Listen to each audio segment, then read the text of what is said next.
A pirate ship was raging through a violent storm while lightning tore the sky apart. A wounded man with an injured shoulder and a sword in his hands was cornered against a wall. While tensing up, the man started to cough blood. The man saw a lot of blood splattered onto his hand from his cough. Angered and frustrated, the man shouted, "What the hell was happening?" The man was grabbing onto his injured shoulder, realizing that things that normally happen in movies or drama. It has become a reality for the injured man. Sweat and tears started to roll down from the man's face, from the frustrations and fear. The man questioned himself. Was he going to die in a place like this? One of the pirate goons started to laugh at the man, saying that to look at how the bastard was trembling. The pirate captain started to arm his arrow, mocking him. Was he done already? The man thought that he was just an ordinary person who liked playing games. And what the hell happened to him to end up in this situation? The pirate captain said that now it was getting kind of boring and he shot his arrow at the young man. The other pirates followed the captain and shot their arrows as well, piercing the young man. Losing his balance, the man fell on his back. The pirate captain put his shoe on the fallen man's chest, bidding him farewell. The man thought that everything was happening to him because of a certain scammer, a trickster. The captain raised his broadsword and brought it down onto the man's chest, while the man was only able to shout, "Damn it!" The scene then cuts to a day before this incident occurred. A young man was washing his teeth in front of his wash basin mirror. After brushing, he went to this room in the dark. Turning on his computer, the young man sits in front of it. Just like any other day, his goal was to play that game. He says how groaning after coming home from work was becoming a natural occurrence to him. He then starts to play that game. The name of this game was called The Dark World, to describe what it was like. This game was a place without any hopes or dreams. It's filled with never-ending wars, corrupt churches, thieves, monsters, undead, where the darkness of the world ruled after the dimensions were destroyed. This game has already been out for 20 years by now. This game didn't offer much in terms of graphics, nor does it have a large player base, but the young man has been enjoying this game since the day it was launched. While the game loaded, he wondered what kind of opponent he would face that day. But first, he checked whether his character was doing well or not. The game loaded, welcoming him to the dark world. The young man was in glee while looking at his in-game character, which was a knight in a blood-red suit with a large broadsword standing on the stage. The name of this character was Requesting PK. Its level was 95, and it belonged to the Blood Knight class. He also stated that normally he was a stagnant water user of the Dark World, but he was able to clear the campaign with one character only, the Blood Knight. The reason why he had only one cleared champion was because he was an absolute hardcore user, and he was among the worst of the hardcore users, a hardcore PvP user. Hardcore mode is a game mode where one is unable to revive their character if they die, and they lose their levels and items upon death. There aren't many tough players who can enjoy a one-to-one PvP play in the first place, but there are even fewer players who have completed the campaigns on extreme hardcore difficulty. Because no matter how good a player is, they will die fighting one day. But being on the edge is thrilling. On top of that, his PvP Blood Knight was the strongest character in the Dark World's history. He was even dubbed the Blood Knight Master within his community, and it was hard to find an opponent who was on the same level as him. The young man, while drinking water, notices a notification on his screen. 2 people had sent him a private DM in his chat. This was rare because after his Blood Knight's kill count went over 500, he stopped getting many PvP requests. But this was a great day since he got a new opponent or an ally. He greeted them, saying, "How are they?" The game prompted him to either shake hands to become comrades or fight and kill them. The young man went on to see who was challenging him. 3 players were challenging him this time, and he scoffed, saying that at those levels they all need to come at him at once. The challengers are thinking that the Blood Knight might be crazy for trying to take on them all at once. Then they all attacked him at once, saying that they would steal all his items. The Blood Knight raises his hands, planning to get started. With just a single attack, the entire area was filled with the Blood Knight's magic. All 3 players instantly got thrown away by the blast. The level 80 Soul Shaman started to get scared, shouting that who the hell was he? He was a freaking monster. Some sort of blood-red mist came out of the night, surrounded and grabbed the paladin around his neck. Using the mist as a rope, the Blood Knight pulled the paladin towards his hand. The knight, using the momentum, instantly grabbed the paladin by his neck. Both of the paladin's teammates were scared that everything was going to end like this. Was this happening? The teammates in the chats pleaded with the paladin to use his sword of light. The Blood Knight growled that instead of chatting, they should be using their skills to fight him. With just one attack, the Blood Knight instantly exploded the Paladin.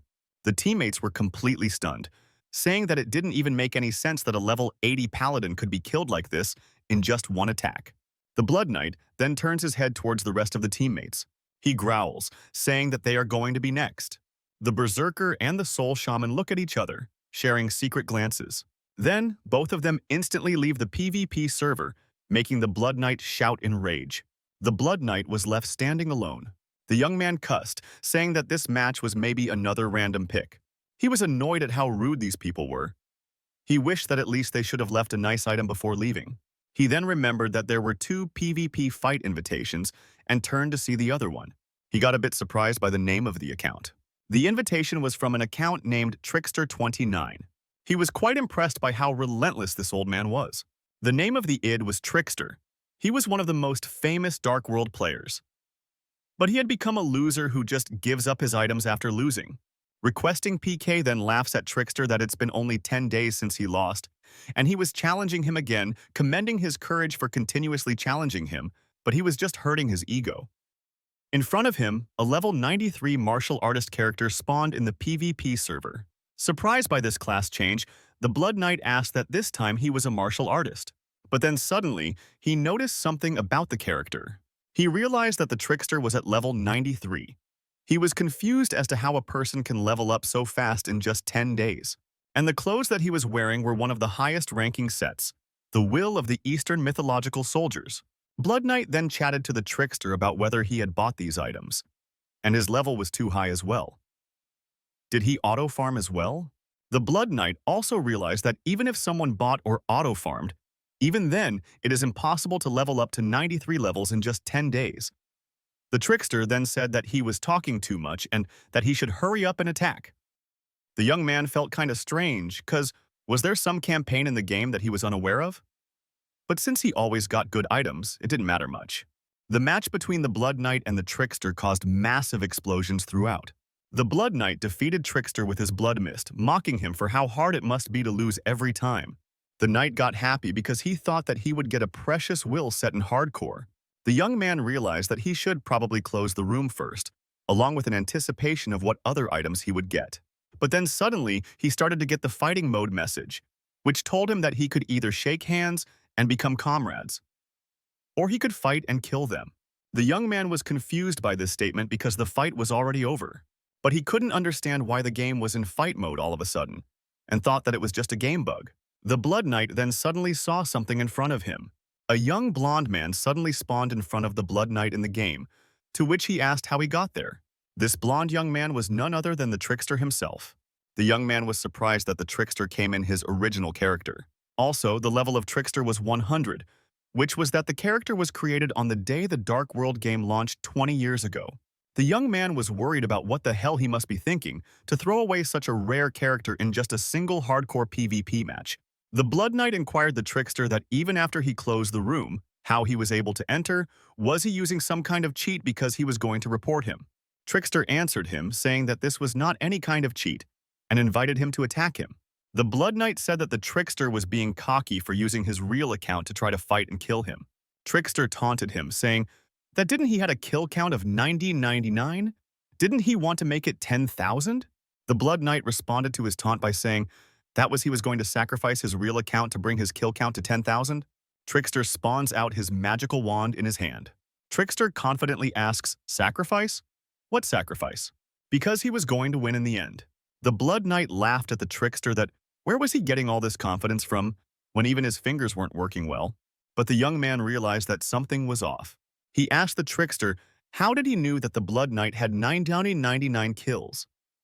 Trickster answered that one can just Google it, but the Blood Knight added that not even the internet can know anyone's total play log because no one can see other players' total play log. The Blood Knight then asked again that had he not really used a cheat.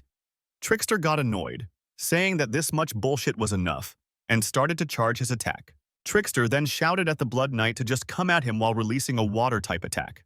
The water attack then turned into icicles, then solid ice, spreading out in all directions. This spell was called the Frozen Earth. This will cause magic damage to spread out in all directions, and the movement speed of those who were affected by the spell will be decreased by halves. The attack spread as water to the entire arena, then froze solid into icicles. The young man was annoyed that the trickster just said what he wanted to without hearing him, even once. He didn't even answer him about the question about the playlog, while starting the fight right away with an awakened skill. The trickster's legs started to float in the air. The young man smirked, knowing that the trickster wanted to win from him no matter what. But even then it was futile because the Blood Knight used his blood mist tentacles to pick up the trickster, saying that he was done once he was in his hands. The Blood Knight then assumed that the trickster was now out of mana, because he used his awakened skill right from the start, mocking him that, how could he win the PvP like that? The young man was confident now since he had his skill, which he had saved to screw him up. And this was the end. A lot of blood-red color dark mana started gathering around the hand of the Blood Knight. He shot the concentrated attack towards the trickster, shouting the attack name, the Whirlpool of Blood-Sucking. This attack was an awakened active skill of the Blood Knight called the Whirlpool of Blood-Sucking. It absorbed the HP of the target. The more HP the attacker has lost, the more HP was sucked out of the target. The trickster started to writhe in pain from the attack. The Blood Knight laughed, saying that since he had only 10% of his HP left, he would be taking all of his while continuously laughing and mocking him. Suddenly, two emblems of fire started to surround the Blood Knight, shocking him. The Blood Knight was unsure how he was able to do this since he had used an awakened skill already. A mirage of a dragon appeared behind the trickster, which was charging a massive fire attack with its mouth. The Blood Knight was shocked to see another awakened attack, the Dragon's Breath. The Dragon's Breath was the ultimate awakened skill of the Flame type. It summoned the ancient dragon, Draconis, which imbued Flame-type magic damage, which affected the opponent with Burn-type status. Abnormality. While the trickster charged up his attack, the Blood Knight just looked at him in shock, shouting how he had two awakened attacks up his sleeves. The Blood Knight was dumbfounded because he knew that a character could have only a single awakened attack, but Trickster had two. When the breath fell on the Blood Knight, he cursed to the trickster before dying. A system window popped up saying that the Blood Knight's character requesting PK had died, and his bravery will be forever remembered. The young man started to shout in rage while slamming his keyboard and table. He kept on shouting and cussing, saying that the trickster must have used some sort of cheat to have two awakened skills, because he knew that he wouldn't be able to win with just one. The young man picked up his keyboard to slam it on the ground, but he calmed himself down and put the keyboard back on the table. He kept on shouting that the trickster was a piece of shit for using a cheat to kill him. Then he instantly created a new hero in the game and named it You Cheater Pose. He went into the DM of the trickster, shouting to him how he was a piece of shit to use both awakened skills of ice and fire attacks. Did he cheat to get 2x XP when he wins, while still cussing him? The trickster read the chat, but he remained quiet. The young man kept on cursing the trickster, same as before. Calmly, the trickster just invited him to come in. He came into the room, showed a middle finger, shouting and asking Trickster where he lived in real life. The trickster told him to calm down and game him something. The young man then asked what it was. The trickster gave him a shield and a portion. The young man got annoyed at this and shouted that he was being mocked by getting those shield and portions. He shouted that what about his demon sword, his all-resistance shield, and his 3-skill helmet? The trickster just said sorry. The man then shouted to the trickster, saying, how was he able to use cheats when he was this old? The trickster calmly reminded him that he wasn't using any cheats. He then shouted, what hell was it then? The trickster then answered that it was a hidden quest. The young man was confused as to what hell he was talking about. How can there be anything hidden when the game was released Daria years ago? So he has been playing all this time without knowing about a hidden quest like this? He asked the trickster to tell him about it so that he could also get cracked like the trickster. The trickster just remained silent, which caused the young man to accuse him that he cannot say it because he has been cheating instead. Trickster repeated himself again, saying that he was not cheating, and it was a hidden request. Cutting him off, the young man threw his armor and portions on the ground. Grabbing by his collar, the young man asked the trickster to quit with his bullshit and tell him about it, so that he can also have an op account, but the trickster replied that he might regret it, as it is not something that he might take on easily. The young man shouted that why would he not be able to take on the challenge? And talking about regret, his biggest regret was fighting a cheater like him and losing his original Blood Knight account. The trickster said, all right, since he needed this so badly, he will receive an invitation before the day was over. He shouted, what the hell was he talking about? He was then forcibly thrown out of the room, and the man was just left shouting, "Hey!" On searching his name in the search bar, the game gave a notification that any player with that name did not existed in the game. The young man was confused, and he re-entered the trickster's name in the search bar letter by letter to make sure he didn't make any spelling mistakes. The game then gave out the same notification once more, that no one with this name exists in the game.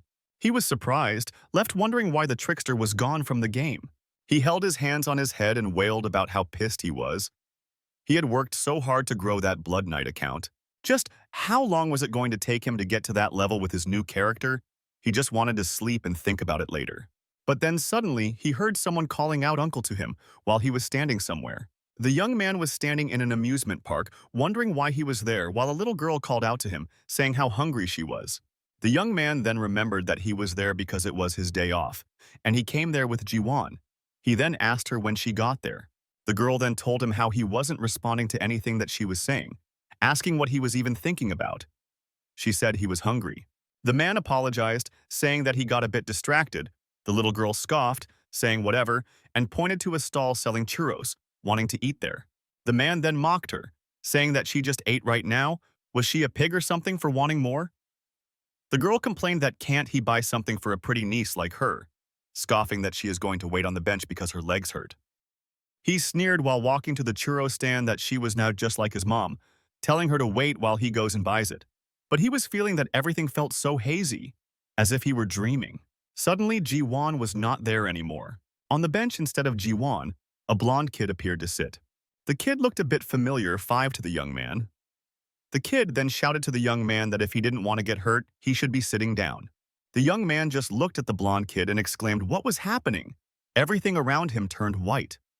While the blonde person shouted to him to sit down one last time, then suddenly he heard a man's voice shouting how annoying he was being now, while a large hand hit his chest. Getting hit, the man flew across the place and got hit on the side of the deck wall. An old bearded man shouted at him to sit because he was already so dizzy, and shouted for someone to pull the rope. The young man couldn't understand what was going on. He asked where he was and what was happening, but the old man said that if he didn't want to become shark food, then he should start to get moving. The young man looked at his trembling hands. Wondering what he was wearing, it looked as if he was wearing something within a game. And how was he here? Because he fell asleep on his bed yesterday.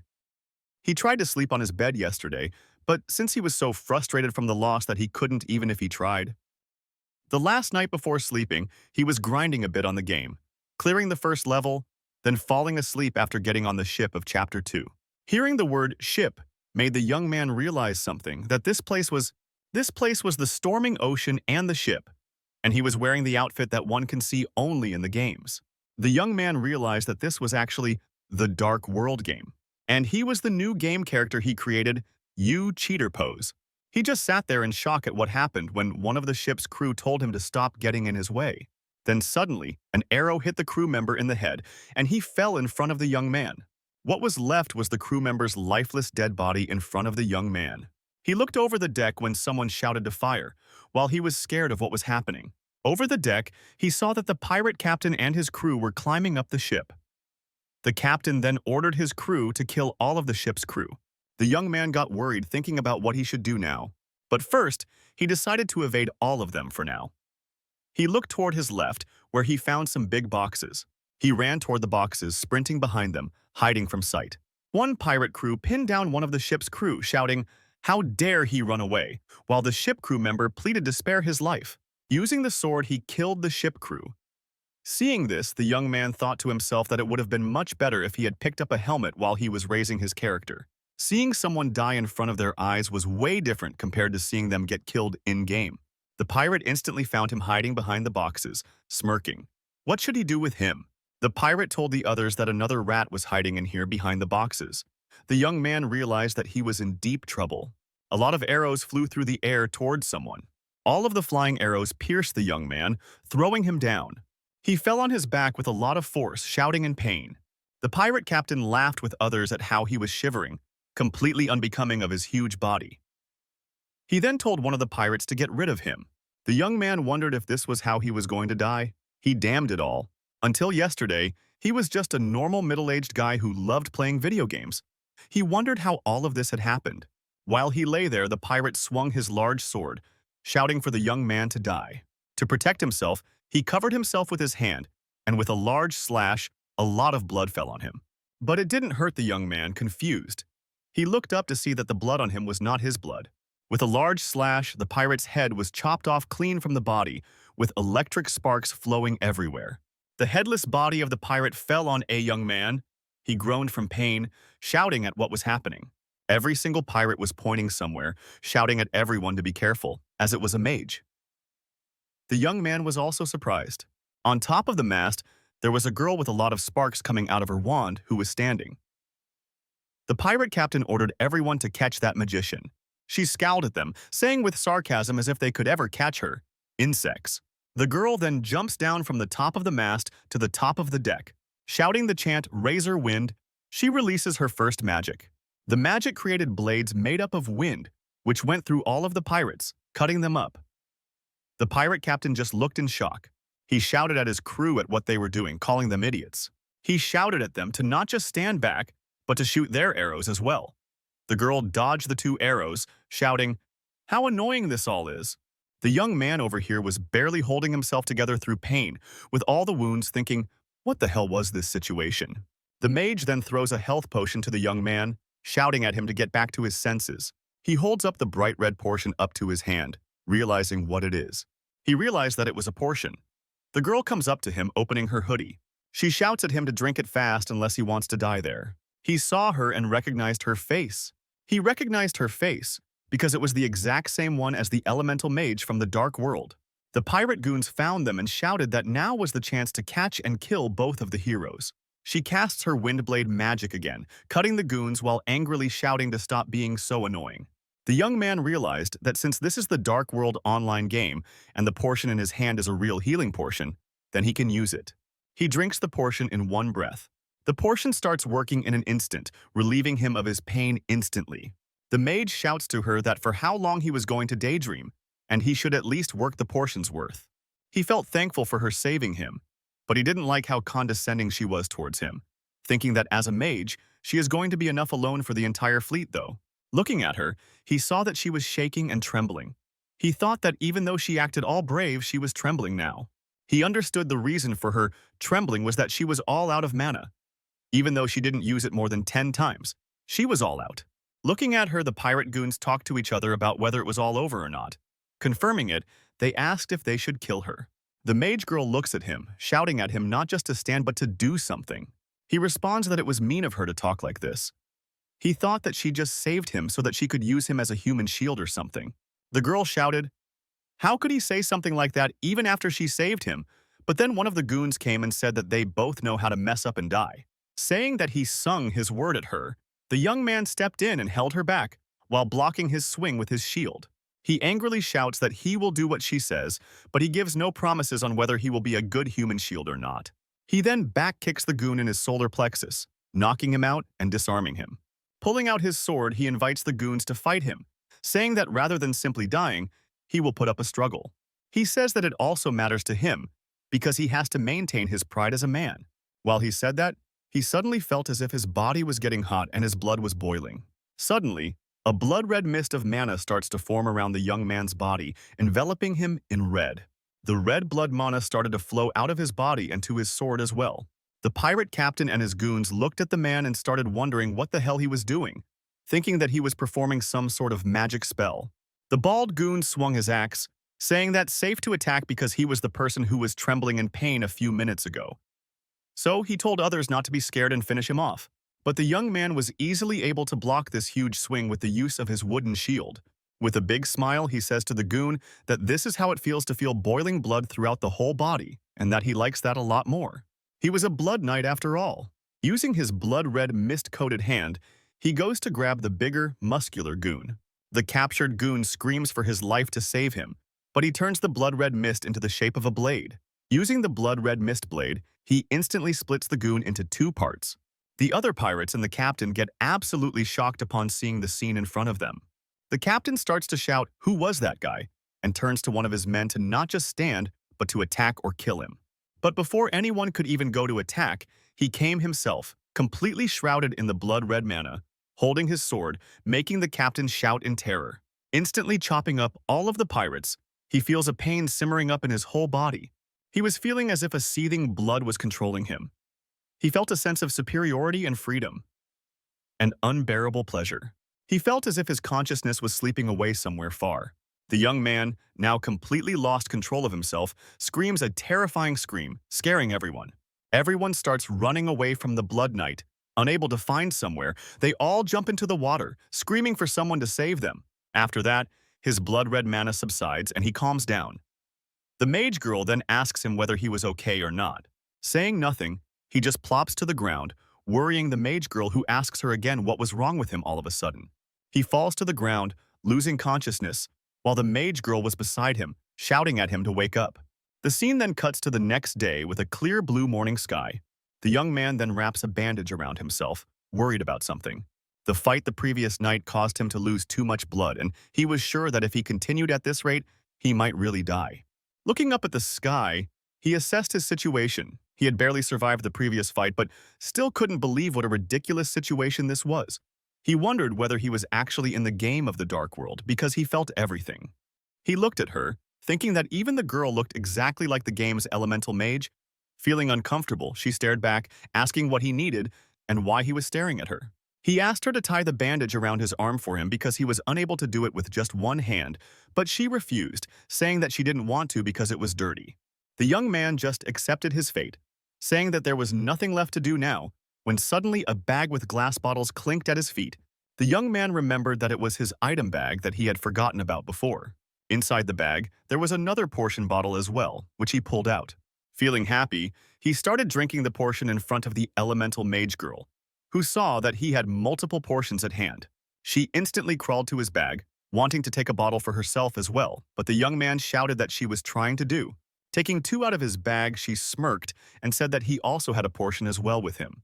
The young man shouts at her to give it back, but she said that what would he do if she said that she didn't want to?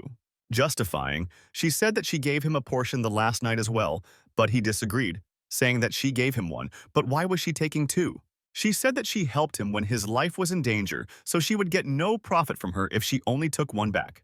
But the young man stood up and grabbed her arm, saying that he needed them now since he was hurt. He would give her back two later, but she still held her ground, saying that she didn't want to. Now, getting angry, he asked her to give it back while he was still being nice. And she, still holding her ground, said that what would he do if she didn't? Just as they were continuing to fight, the captain of the ships shouted at them from behind to say something. The captain, standing on the top of the deck, shouted that he could see the port, the city's South Harbor port. The young man was surprised that they reached the shore this fast. He recognized the area. It was the South Harbor port, the second stage of the Dark World, second act. Their ship safely arrived and docked at the South Harbor. The captain announced it and then told his crewmen to disembark in orderly fashion. The young man then scouted the area. He was worried that in a place where there isn't a single naval soldier to protect the ship, would he be all right or not? He was also worried about what might have happened if he had come in his original character. While they were moving down the ship into the port, he heard the bickering of some people arguing about something. Upon hearing closer, he realized that there was a lockdown applied on the court because many sea bandits were lurking throughout the open seas. The young man understood that just like the setting of the Dark World, the harbor was already raided by pirates. There were smoke signals, broken city walls, and bloodstains. It was really serious. He was also happy that he was a blood knight. Because of his skill of flowing blood, he was able to recover with just one potion. Just as he was going through the city, someone called out to him to stop where he was standing. A few soldiers had stopped him. They asked, since he came from abroad and was armed, whether was he a soldier or not. The captain of the ship interrupted them, saying that this man had saved them from the pirates. Diverting their attention, he called them over to another place to talk, and the knights agreed as well. Over to the side, the captain pulled out some gold coins, giving them to the knights. The young man understood what they were doing. After that, he went and thanked the captain for helping him at the checkpoint. He was indebted to him now, but the captain instead thanked him back, saying that if he wasn't there, then they would have all died. So he asked this to consider as a reward and bid him farewell. The young man then thanked the captain and bid him farewell as well. He thought that the captain was correct to be inconspicuous because his current armor and weapons were making him stand out among the public. His attention was then caught by some more guards shouting at a magic user to stand down. The guards were surrounding the elemental mage girl to get down, while she was trying to explain to them that there might be some misunderstandings. She tried to explain that she was a mage learning at the La Palais Palace, but the guard dismissed her, saying that how could they trust someone who didn't have a magic card? She agreed, saying that she may not have a card, but she had a magical recommendation letter written to her by her master, and reached to pull it out. One guard hit her hand really hard to stop her from putting her hand inside her cloak, with her shrieking from pain. Angered by this action, she pulled out her magic wand to point at the soldiers, saying how dare they. On seeing her holding the weapon in her hand, all of the guards instantly got into super high alert mode, shouting to others that she had lifted her weapon. One of the guards then stabbed her leg from behind with a long spear. Ripping out the spear, they threw her to the ground, shouting for all the other guards to apprehend her. Falling to the ground, she screamed in pain, shouting that it really hurt. Did they really need to stab her? Another guard stepped onto her wand and broke it into pieces, leaving her screaming for it. All the guards then started to kick and thrash her, shouting, "How dare a magic user pull out their weapon?" and kept on kicking her. The young man then came in running from behind, shouting to the guard to please stop kicking her. Stopping their kicks requested them to stop hitting, as she would die at this rate. The guards shouted at him, who was he, and told him to run away. In his mind, he thought that these guards were crazy, but he needed to help her because she was someone who helped him. And using this money like this might be a waste, but in this case, he thought it was okay to do it. He bowed down to the guard, pleading to them that this brat was part of his group. She acted like that because she didn't know the ways of the world. And he apologized, saying that she just made a mistake. Pulling out his purse, he flattered the guards that he was sorry to make them wait like this, and in order to compensate them, he wanted to give something. From within the bag, 3 gold coins clinked out into his hands, each one for one guard. The guards understood what was going on and instantly got interested. Continuing his flattery, he gave the 3 coins into the guard's hand, and the guard also slid them in smoothly, saying that something like this wasn't necessary. After the transaction, he requested the guards for his leave, because he was injured, and he didn't want to keep them waiting any longer. He then told them not to worry about that kid, but one of them was cautious, saying that it was okay because magic users don't let go of their grudges easily. He reassured them that she won't hold any grudges because she was at fault in the first place. He added that she might be stupid, but she knows at least this much. The guards then asked can they could trust him, to which he completely buttered them up to reassure them that they absolutely could, and there was nothing to worry. The guards then turned around, moving on but warning him to make sure she behaves well, then they took their leave. The young man then once more thanked them for the time they spent on them. He then returned his attention to the mage girl who was now still on the floor, unable to get up. Kneeling down, he helped her to stand on her feet, asking whether she could get up or not. She was still groaning in pain. With eyes filled with bloodlust and tears, she promised herself that she will get her revenge with them. Helping her sit on the nearby bench, he told her to rest while they treat her. And he was also going to use a portion from her bag, which was his to begin with anyways. The mage kept on gritting her teeth and grabbing her ponytails, reciting that she will find those guards and kill them, or give them fates even worse than death. The young man then softly bonks her head with his fist, surprising her a bit. Annoyed, she shouted to him. What was he trying to do? He then just asked her to stop acting like an idiot. The mage said that she should have the right to use her rights, her right to get revenge. The young man warned her that he wasn't stopping her revenge, but she should be careful where she was formulating her plans. She should be alone under a blanket. She said grumpily that she didn't mean for him to hear it. He responded that he understood and forwarded her a bottle of the potion.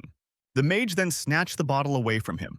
She started to pour it on the top of her wound, saying that this way is more effective compared to her drinking it directly.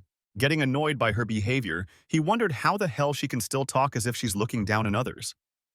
He thought to himself that if she gets hurt another time, he isn't going to help her.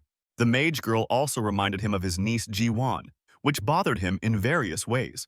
Catching him staring at her again, she spoke up, asking him why does he keep staring at her. Clearly annoyed, he ordered her to listen to him really carefully, what he was about to say. What if he just took everything she had on her right now and handed her over to the guards? What if he goes and tells them that she is an escapee without a magic card, and she keeps talking about revenge, and he was under a magic spell earlier which made him take her side earlier, and in reality he wasn't even a part of her group? He sternly asks her what will happen if he goes and says that to them. The mage drops the glass potion bottle in shock, which shattered upon impact. Scared, she looked at him, asking how did he knew about it. The young man was confused by the unexpected reaction.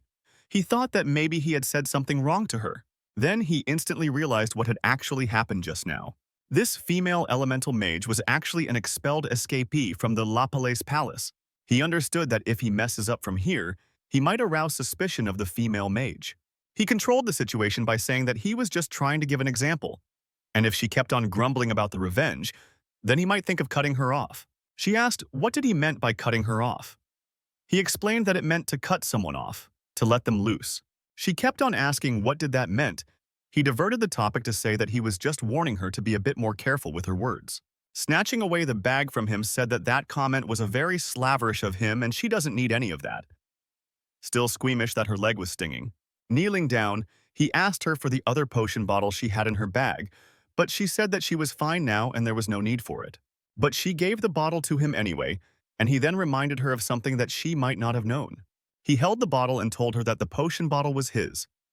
She didn't understand what he was trying to say. He opened the bottle, saying that he saved her, which was worth more than one bottle. He then smiled and told her not to make that face, as if she had been wronged. When a person gets something, they should return something as well. She angrily called him a sly dog. He started to pour the portion on her wound, asking her if she was indebted to him now. Seeing that he took the portion for her and not for himself, she got silent and started to stare. He emptied the entire bottle on her wound, which healed it completely, both staying silent. After her wound was healed, the young man then asked her what her name was. She replied that it was Ellen. She then asked about his. He thought for a second that his gamertag, You Cheater Pose, was not appropriate as a normal name, as it didn't feel right. Even his old name, the Blood Knight, was not appropriate because it was just a default name. He just turns around and tells the mage to call him Ajusi. Confused, the mage asked him just how old he was to be called that. Instead of asking him to call Appa, instantly changed her mind. In a bar, the village tells the young man her story, but he even calls her a leftover human. 19 slams her glass on the table in frustration. Angered, she asked him what did he meant by leftover, but he told her to be quiet because he was really annoyed as well. He was annoyed because she could not use any magic, because her wand, which her teacher gave her, was broken, and apart from that, she could only use the razor wind spell. He was surprised at what kind of mage she was because this was just like being a prop for the wand. He explained to her that a mage isn't just a magician, they uncover the secrets and very foundation of matter as well. What else? She could not even satisfy the basic functions of a mage, her knowledge. At this point, she was like a chef who could not cook, a singer who could not sing, and a doctor who could not treat.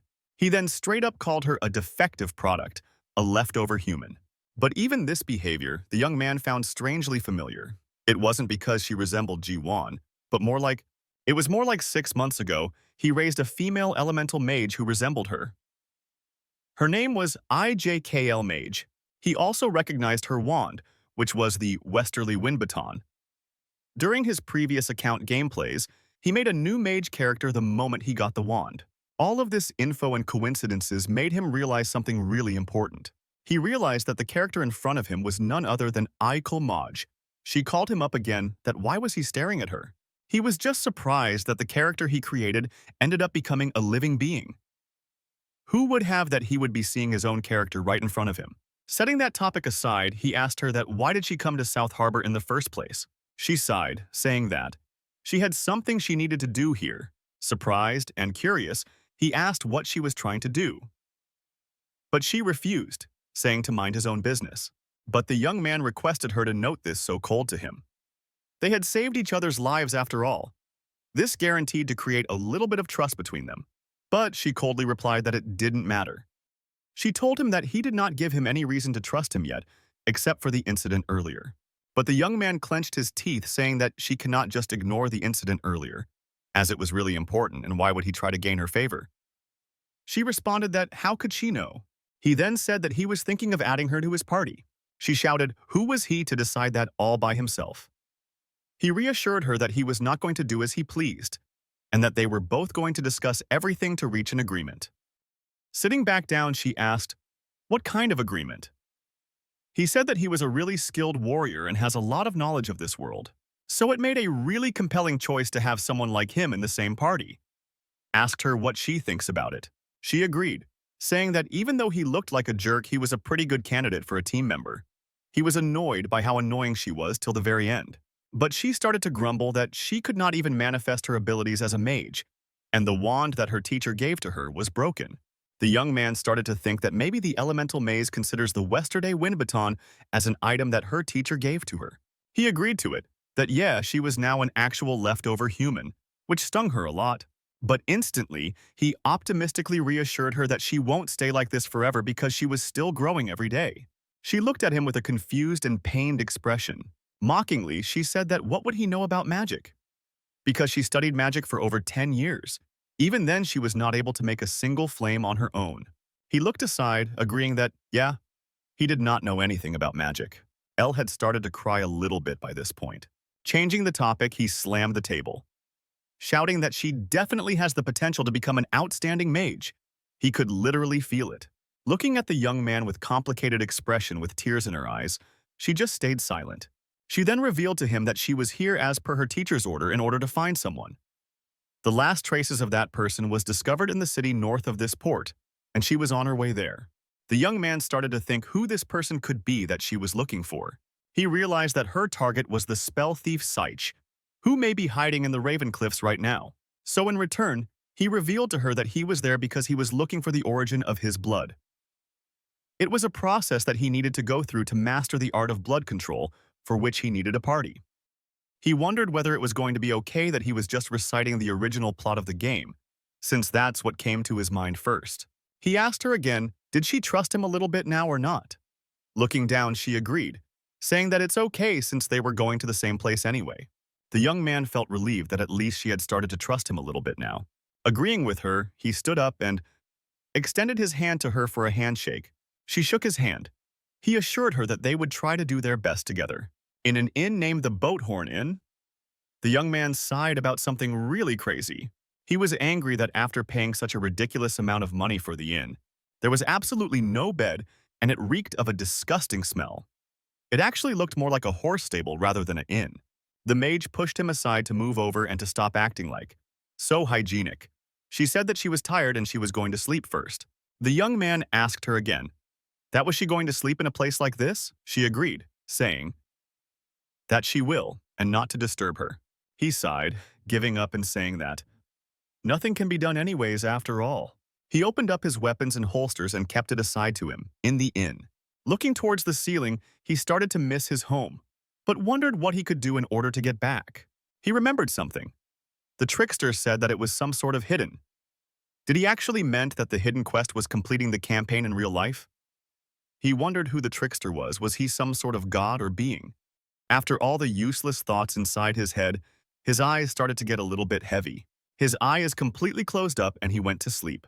Some sort of blue light instantly woke him up. The young man was now in his old body, in a completely white space. He frantically started to look around, trying to find that where was he? A blue hologram instantly popped up in front of him.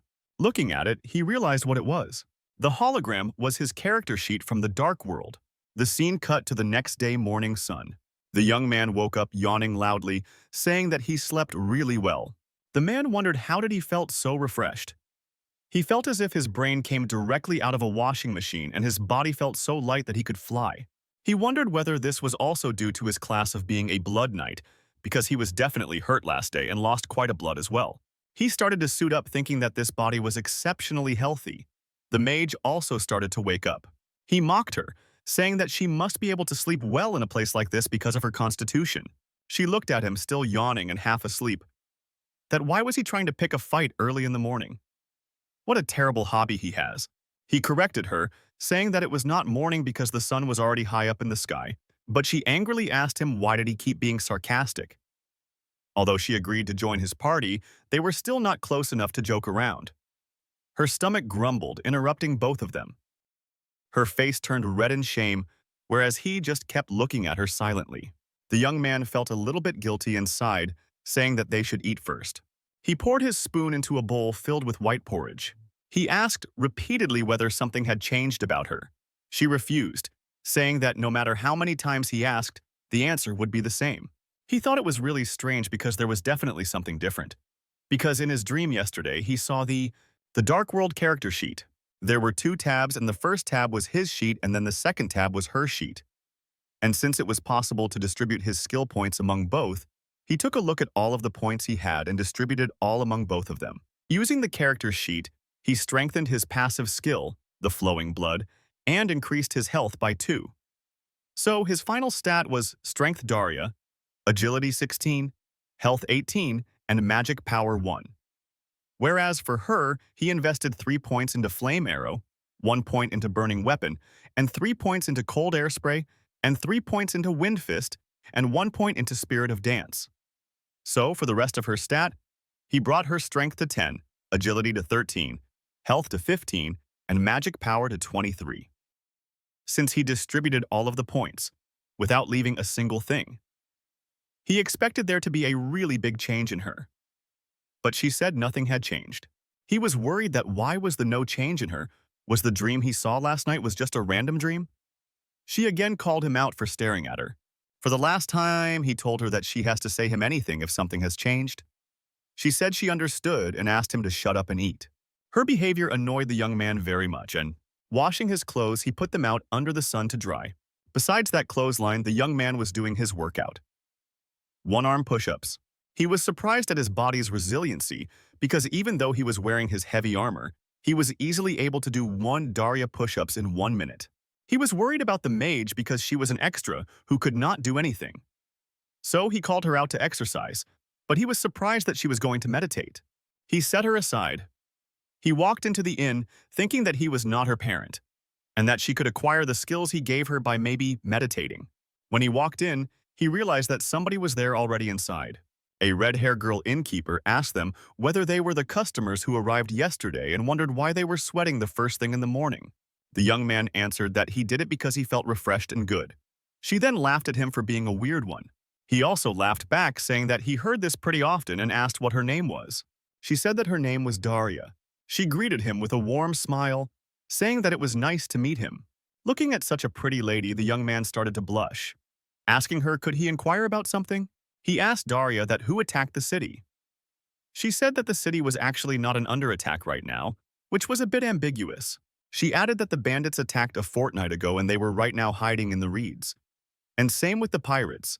They have been just attacking and plundering anyone who were coming and going. He then asked whether the bandits and the pirates were on the same side. Daria affirmed him. He asked next whether they were trying to starve the city to death, but she refused, saying that this might not be the case because there were a lot of reserved goods, so they might be okay for a long while. The young man realized that, just like in The Dark World Chapter 2, they were planning to pulverize the crisis that will fall upon the South Harbor and loot everything. He realized in order to survive, he needed to do something about it. Daria asked the young man whether he was okay because his complexion was starting to look a little bit pale. But he reassured her that he was okay. He was just hot, and he asked if he could use the well outside. Daria agreed with him with a bright big smile. She said since her father was not there, she will just allow him to use it. The young man then used the well to take a bath, washing himself clean. The maze girl instantly popped out from his behind, asking him whether he was done talking with Daria. The young man instantly got scared because of her. The mage girl asks why he got so shocked because of her. The young man shouted back, saying that anybody will be shocked if someone suddenly popped out behind them. She mocked him, saying that was he trying to have a fantasy with the barmaid Bix or something. Annoyed, he asked her who the hell was the barmaid maid Bix. She mocked him, saying that he knew who she was. He then asks her to stop picking a fight. He thought that she was meditating right now. He asked, why did she came out? She said that she meditates at all times. Nothing has changed. She then got worried about her saying that a person needs to improve by working consistency. She was way too young to be getting lazy. She added that if anyone could get better by working consistently, then there would not be any non-magic users in the world. He agreed with her, thinking that if she practiced at the La Palais Palace, then she must have meditated till she died of boredom. But she felt something was different today. Although it might be just that her spiritual senses was simulated because she was in an unfamiliar environment. He disappointedly agreed and turned around. The moment she saw his body, she started to scream. She covered her mouth and started to scream at him that he was a pervert. And to go away, he thought that he did something wrong. He didn't understand because she was completely fine when she saw his back. She was suddenly like this. She grabbed both of her ponytails and started to run away. Confused, he called out to her. He thought it was not like his pants were off. He wondered why she acted like this. Was he smelling a lot? Still confused, he walked into the inn to ask something to the barmaid. He asked the barmaid whether there was some kind of a general goods store or a blacksmith nearby from the inn. When she asked why, he answered that because he wanted to buy some things that he needed. After thinking for a little bit, she remembered that there was a general goods store nearby. The store was next to the post office, and it was called Oreg's General Goods Store. But she warned that the old man who runs it had kind of an eccentric personality. He was worried that there were a lot of differences between the game and reality, but it seems that this store is the same, and he needed it because it had the perfect item for the situation. The young man then walks to the Oreg's General Goods Store. Opening the door, the he covered his. Rose because he was overwhelmed by the strong smell of the herbs. The mage said that they definitely used magical ingredients, so she was correct to come to this place. An old man in a cloak walked out of the corner, asking them who they were. The young man asked him whether he was Oreg. He explained himself that he had come to the shop because he was looking for something. Judging from their appearance, the old man guessed that he was a soldier. He instantly opened his cloak and shouted to him that he has 3 flaming wood gas explosion orbs strapped onto him. He warned that if any one of them did anything weird, then the whole area would be destroyed by him. The young man realized that this old man was way worse than what Daria had said. He was not just eccentric, he was completely crazy. Next scene cuts to a flashback about an hour ago. The young man was knocking on the door of the mage, entering the door. He told the mage that he just wanted to talk with her. She was completely surprised. Without answering anything, she just huddled herself into her corner. He just looked at her and sighed. He went and apologized to her about earlier. He said that he did not know why she was acting like this, maybe because he did something, because he was not familiar with the culture of this place very well. She looked at him and shouted that, is this what he is going to use as an excuse for his behavior earlier? She backed down, saying that he must be correct since he did not even know about their currency system. She explained that her kind do not expose their chest to the other gender until after marriage. While walking out of the room, she told him to be careful from now on. He took a sigh of relief because he just thought that their relationship was over. With both of them sitting in the canteen, she asked him what he was trying to say to her. He had called her in order to talk about the plan. Firstly, he asked her to take all of her money out that she had on her. Grabbing and hiding her money purse, she told him that she did not want to. Slamming his hands on the table, shouted to her, why was she doubting him now? He spent an entire 5 whole silver coins to save her, and she was thinking that he was going to fool her. She asked him to calm down because it wasn't even that much amount of money. She pulled out around 8 silver coins out of the purse and put it on the table. He asked once more whether this was all the amount of money she had. She angrily said yes. He started lecturing that how she was saying him that 5 coins were not enough. What was she trying to do, come to another country with just 8 coins on her? The first part of the plan was they were going down to sewer and earning money through the castle's owner mission. Then they will find a way out through the sewers as well. The beach thought that this was a brilliant idea because there were a lot of cities where the sewers were used as secret passageways. He told her to get ready in order to get the entire layout of the sewers, and that was what they needed the money for. He again started to lecturing her that they did not have the money to buy the equipment they needed, nor that she can use the magic or sword, and she was yelling at him for facing over a little bit amount of money. He mocked her, saying, where did her audacity come from? The mage girl was silent and just bowed his head to look at the ground without being able to say a single word. Thinking that he might have gone a little bit too far, he asked her, what happened? What was she doing? The mage girl was actually crying. On seeing this, she shouted to the young man to shut up while calling him an idiot. He felt really guilty for the way he acted and thought that he needed to change and act his age. Worried and confused, he said, sorry, and asked whether he should order some food for her. Wiping her tears, she said that she got the plan but asked that what he was going to do with the money. He said that he will buy what they needed first. Looking at the list of things he needed to buy, she got worried that how are they going to carry all of that? Thinking that he might have overdone it, he also offered to reduce some of the items. Looking back at it, he never realized just how cool this character always was. Now, back to the present, the old man had warned them not to even think about doing anything. But after a while, the old man asked him what he was here to buy. He said that he needed a lantern and some of the things. Here's time whether both of them were going to the young man agreed with him, picking out a bullseye lantern. He gave it to the young man, saying that it should be able to light up the walls of the sewers. He agreed to purchase it. For the other things he bought, refill oil, a torch, a map till the second level. He didn't need one for the first level because there will be guards. He warned him not to go deeper than the third floor because it might get dangerous. He also told them to go to the Drunken Pony Tavern for food because they sell stuff like biscuits there. The shopkeeper asked whether they needed any kind of medicine, but the young man said that he needed some portion. He said that he did not had any because he was not an alchemist. He then asked what kind of medicine he had. The shopkeeper answered that he had the poison-tipped arrow antidote.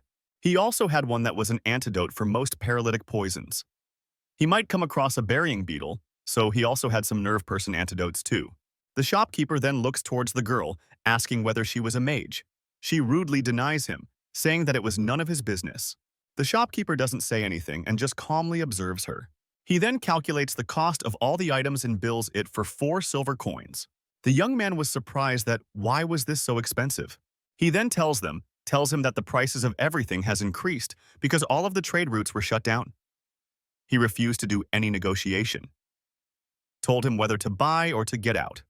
The young man was stuck in a bind, unsure to what to do now. While thinking on what to do next, the mage girl said from behind just to pay, because they had no choice.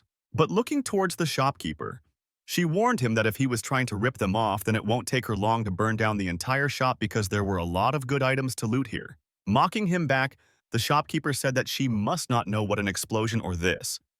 Both of them continued to bicker. The young man tried to stop the fight between them. Looking at her, the shopkeeper was in a bind. Thinking that her robe was actually a magical equipment, she invited him to test her if he was curious. She kept on confronting him, asking him to test her if he was afraid. The young man again tried to control her by telling her to watch her mouth. The young man remembered that Eichel Mage character's robe was at least a rare rank. Maybe it was unique. He could not remember. He realized that this was the reason she was so confidently arguing with him. The shopkeeper then silently backed down without arguing anymore. Sighing, he reduced the prices to 3 coins. It was a bit more expensive than the market price, but he told to think of it as his payment for his service. He commented on how bad his business was lately. With a complicated emotion, the young man agreed with Oreg. He said that how information about a foreign location is always important. The shopkeeper thanked him for understanding. As a last service, he told them that if he found some things in the Seamers, he was ready to buy them off him for a hefty price. Holding the items, both of them walked out of the shop. A bit later, he punched her head softly as a punishment, but she shouted that it hurt. He angrily lectured her that did she knew what pain felt like. She shouted, "What did she do now?" He kept on pinching her cheeks, saying that what was this attitude she was using? She shouted him to let her go. He said he would, but she needed to explain what her robe was actually. Slapping his hand over with tears in her eyes, she said that her robe was flame-resistant. He understood that this was why she was so confident in front of the shopkeeper. He lectured her, saying that what would have happened if the shopkeeper had actually set off the orb? He would have died. He asked her whether she cared only this much about her comrades. He was super angry that she just gambled his life without discussing it with him beforehand, just because she wanted to save money, even if they both survived to blast. The shopkeeper could have hired people to get his revenge. So he finally told her to not let something like that happen again and to not unnecessarily risk their lives. Quietly, she says, "Okay," and asks him to stop because she gets it. Now that they had their equipment with them, the young man prompted them to start going. But suddenly they were interrupted by a large bell. 2 guards were standing on top of the lookout tower and ringing the large bell. The mage pointing towards somewhere asks the young man to look over there. From over the horizon, a group of pirates were steadily approaching the Southport harbor. He instantly grabs the mage's hand, shouting for her to run somewhere. The mage, confused, shouted back, where was he taking her? He said that both of them were going to the tower. Upon reaching the tower, he saw a large hustle and movement of soldiers. All of the soldiers were heading for the wharf. Suddenly, someone called out to them from behind. From over the barricade, a large, tall man holding a big axe looked down at them. The man asked them whether both of them were mercenary soldiers. Annoyed by no response, the high-level soldier asked both of them again whether they were mercenary soldiers or not. The young man first stammered but caught himself, saying that yes, he was a mercenary soldier. The soldier then pointed towards the girl, asking whether she was also one or not because she had dressed like a mage. She was about to shout that she was from the LA Palazzi, but the young man interrupted her, closed her mouth, saying to them that she was actually her niece. While keeping her mouth closed, he told the soldier that she was too young to use magic because she was still a student. The soldier understood. Another foot soldier called out to him, "Constable," saying that he has to get going right now. The young man understood what the position of this man was. The constable then said to the both of them that the Lord had put a mobilization order, so he asked both of them to follow them, and they might be imprisoned if they disobey. He agreed to her, but he requested that he would first send his niece to the tower first before going with them. But the constable shouted at him to come this instance, because she was not even a child and she could have run away on her own. The constable then looked at the progress of his foot soldiers. The young man then released the mage's mouth. She started shouting that she was not a student, but she was an independent grown, only to be interrupted by him, who showed her the sign to be quiet.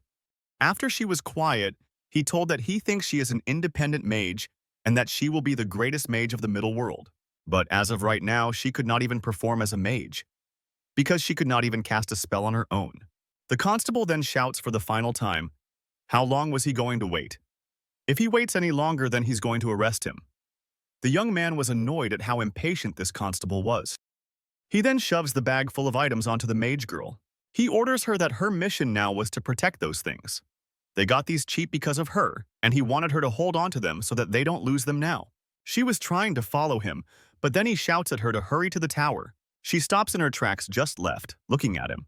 The young man and all of the other soldiers accumulated at the front gate of the harbor. But then he saw something really disturbing about the wharf soldiers.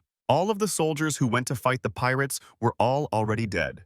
Up until this point, the young man was very optimistic about the situation until he got to the wharf. All of the South Harbor soldiers were well equipped and trained, and their command systems also was pretty solid. Except for 5 to 6 people who were dressed as mages, there were more than 60 people who had come for support. He thought that it was going to be as easy as the pirates from a few days ago on the deck. But reality was completely different from his expectations. It was because unlike those pirates on the boat, these pirates were really experienced ones. The constable shouted the militia to move forward. The young man was worried. After all, they made him stand in the first row because they counted his buckler as a shield. But the buckler was not a shield, because all it could do, was just cover one shoulder. This was a really unfortunate situation for him. A bunch of arrows started to fly from the militia side to the pirate side. After getting hit, a bunch of pirates also started to fire back their own shots too. The young man was absolutely shocked to see the militia using crossbows, because crossbows could also hurt their own soldiers as well. Instantly, one of the pirates' crossbow killed one of the militia soldiers who was standing just beside him. The young man just saw a human being getting killed in front of him. The only thing running in his mind was that he might actually die. Just as he said that, a crossbow hit him on his breastplate and pounced off, knocking him out. Falling, he started to cough loudly, realizing that he had just almost died. A man holding a large shield in front of him asked whether he was okay or not. Catching his breath, he replied back, saying that he was all right. Seeing that this man was protecting him, he thought that he was some kind of angel. The man chuckled, saying that he must be good with sword, so he asked him to watch his back for him. The young man agreed. But he was worried that seeing his weapon and his physical abilities, he must have mistakenly thought that he was pretty strong. But regardless of how the other man was thinking of him, he was in near panic mode right now. He was already really upset that he had to be there against his own will. But now, he also had to fight against those monsters. They looked really bloodthirsty, like beasts. He was sure that he could never win against them. Maybe he could have risked it if it was a game, but in actual life, he was not going to give this any chance. Just as he was about to start panicking and trying to run away, someone hit his back of his head to bring him back to his senses. A lady said to him that was he that scared that he could not see his surroundings. The young man angrily shouted, "What was it?" The lady also shouted back to him to look in front of him. 2 arrows from an enemy crossbow came flying and fell at his legs. The young man angrily shouted that arrows were flying at him, and she was asking him to turn around. She calmly told him that she was going to charge forward with her colleagues, and she wanted him to watch her back. Not understanding what she was saying, he shouted that, what the heck was she even talking about? But he was interrupted by the constable, who shouted all of the militia to charge ahead. At the moment's notice, the lady and her entire group charged ahead while shouting attack and to kill them. Looking at them, he was surprised. Shouting, What the hell were they doing? But the constable shouted at him to charge again. The constable gave the young man a really large slap, shouting at him once more to charge forward while calling him a coward. He turned his anger towards the constable, who has been treating him like trash since a long time. He kicked him with all his power right in the chest, knocking him out.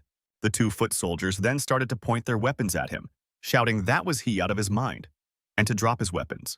The young man sighed, feeling a little bit relieved because he realized that he was not Kim Seung-soo, but Phoenix right now. 1 foot soldier charged his spear towards him, shouting at him to drop his weapon while cussing him. But with one swift motion, he instantly parried the attack, diverting it. While the other foot soldiers were starting to attack him, he shouted out to them to stop. He explained that the attack back then just self-defense. Anyone would be mad if they got slapped in the face out of nowhere. They were planning on shouting back, but he cut them short, saying that he was going to charge into the battle right now. He explained to the confused soldiers that he was going to charge into the battle right now. Since he did not disobey, he wanted those guys to be his witnesses. Getting back on his feet, the constable cursed at him to be a dirty mercenary, but he could not say anything because he knew that he was pretty strong. So in compensation, he needed to kill 20 for them to forgive him. Surprised at the number of pirates he had to kill, he asked again in surprise. Knowing his objective now, he started to run towards the battlefield, telling the constable to keep his part of the promise. He first thought that he made a mistake the moment he threw that punch, but it was one of the best choices he made because he also got a bit of confidence from it as well. Using his sword, he cut a tiny cut on his palm to make him bleed. Using his blood to envelope his sword, he made it into a blade of blood. In one swift motion, he started to kill all 20 of the pirates one by one. He chopped off the leader of the pirates right through his middle, splitting him into 2. The shield mercenary saw the young man standing beside him. He started to laugh gleefully that the young man was finally here. But the young man was drowned in his power, thinking that because of his blood on him, his body was feeling really hot, and he was feeling a thirst of dominating his body. The shield mercenary started to get a little bit worried about his demeanor, even though mercenary leader also got a little bit worried. The blood-red aura surrounding him started to spread everywhere. He started to smirk, saying that this power was getting more intense. The mercenary leader killed 2 of the pirates with just one swift motion to their necks. The young man got worried that they were all stealing his kills. The big, burly pirate picked up his large axe and prepared to swing it on the mercenary leader. But then she shouted all of his members to huddle together, with the shield mercenary in the front. The shield mercenary took the full blood of the axe, absorbing the impact completely. The leader jumped up from one of the members' shield towards the pirate whose axe was still stuck in the shield. Then she kicked his helmet, turning it around, removing his vision completely. With a clean cut from his sword to his neck, she instantly kills him. She stands victorious on the top of the pirate's body. The young man looked at it in awe, realizing that this is how it was supposed to be done. Then suddenly, another pirate swings his sword while running towards him, shouting for him to die. Kicking this sword away, he instantly disarms the pirate. With just the sheer force, he gets thrown away, shouting at how this kid is so strong. He runs toward the pirate, who fell down angry to not let others steal his kills. He stabs his sword right into the pirate's chest, killing the 4th one. 2 pirates in front of him got scared seeing his strength. Using his blood mist-covered sword, he punched through another pirate, making it the number 5. All of them started to shout to each other to surround this psychopath. When's killing the 6th pirate? He thought to himself, that unlike the mercenary leader earlier, he has no combat experience or techniques. The young man groaned that he had no experience or no skills like that of the mercenary leader. He was just attacking however he could just to fill that kill count. He swipes his blade vigorously across the air, releasing a large burst of blood mist aura. With a roaring scream, he shouts at all of the pirate to come at him, but all of them just ran scared for their lives, shouting that he was just a monster, and no human could fight someone like that. Without a single shred of mercy, the young man swipes his blade through the air, chopping off one of the pirate's neck, decapitating him. All of the South Paul Harbor's mercenary and knights and soldiers just stood and looked at him in horror. The constable among the guards was the one who was scared the most, thinking what the hell was that? This guy was way too scary and violent to be called a birth of a new hero. After the battle was over, all of the soldiers and mercenaries returned back to their own places and positions. The young man asked the head knight where the constable might be right now. He said that he had made some kind of promise with the constable earlier that day. The head knight asked what kind of promise it was. He said that earlier that day he had made some kind of mistake, and in order to be forgiven, he had to kill 20 of these pirates. He showed one of the bodies to the head knight, which absolutely shocked him. The head knight in a fearful voice said that it didn't matter what kind of mistake he made, but the achievement he got, he needed to be receiving a reward for. Giving him a sack of coins, the head knight told him that this was his reward. He will let the Lord know about his deeds when he comes back. The head knight then asked the young man for his name and residence, so that one of the Lord's messengers will come to give him his reward at his home. He said that his name was Phoenix, and he lived at the Boat Horn Inn. In the next scene, it was the young man's previous room, where somebody was cussing that what an insane character this was. The young man in his previous body was shouting that what was wrong with the game. Why were the characters moving on their own? Upon seeing a close-up shot of the young man's face during his blood mist form, this man scared, he shouted that, "Who was this guy?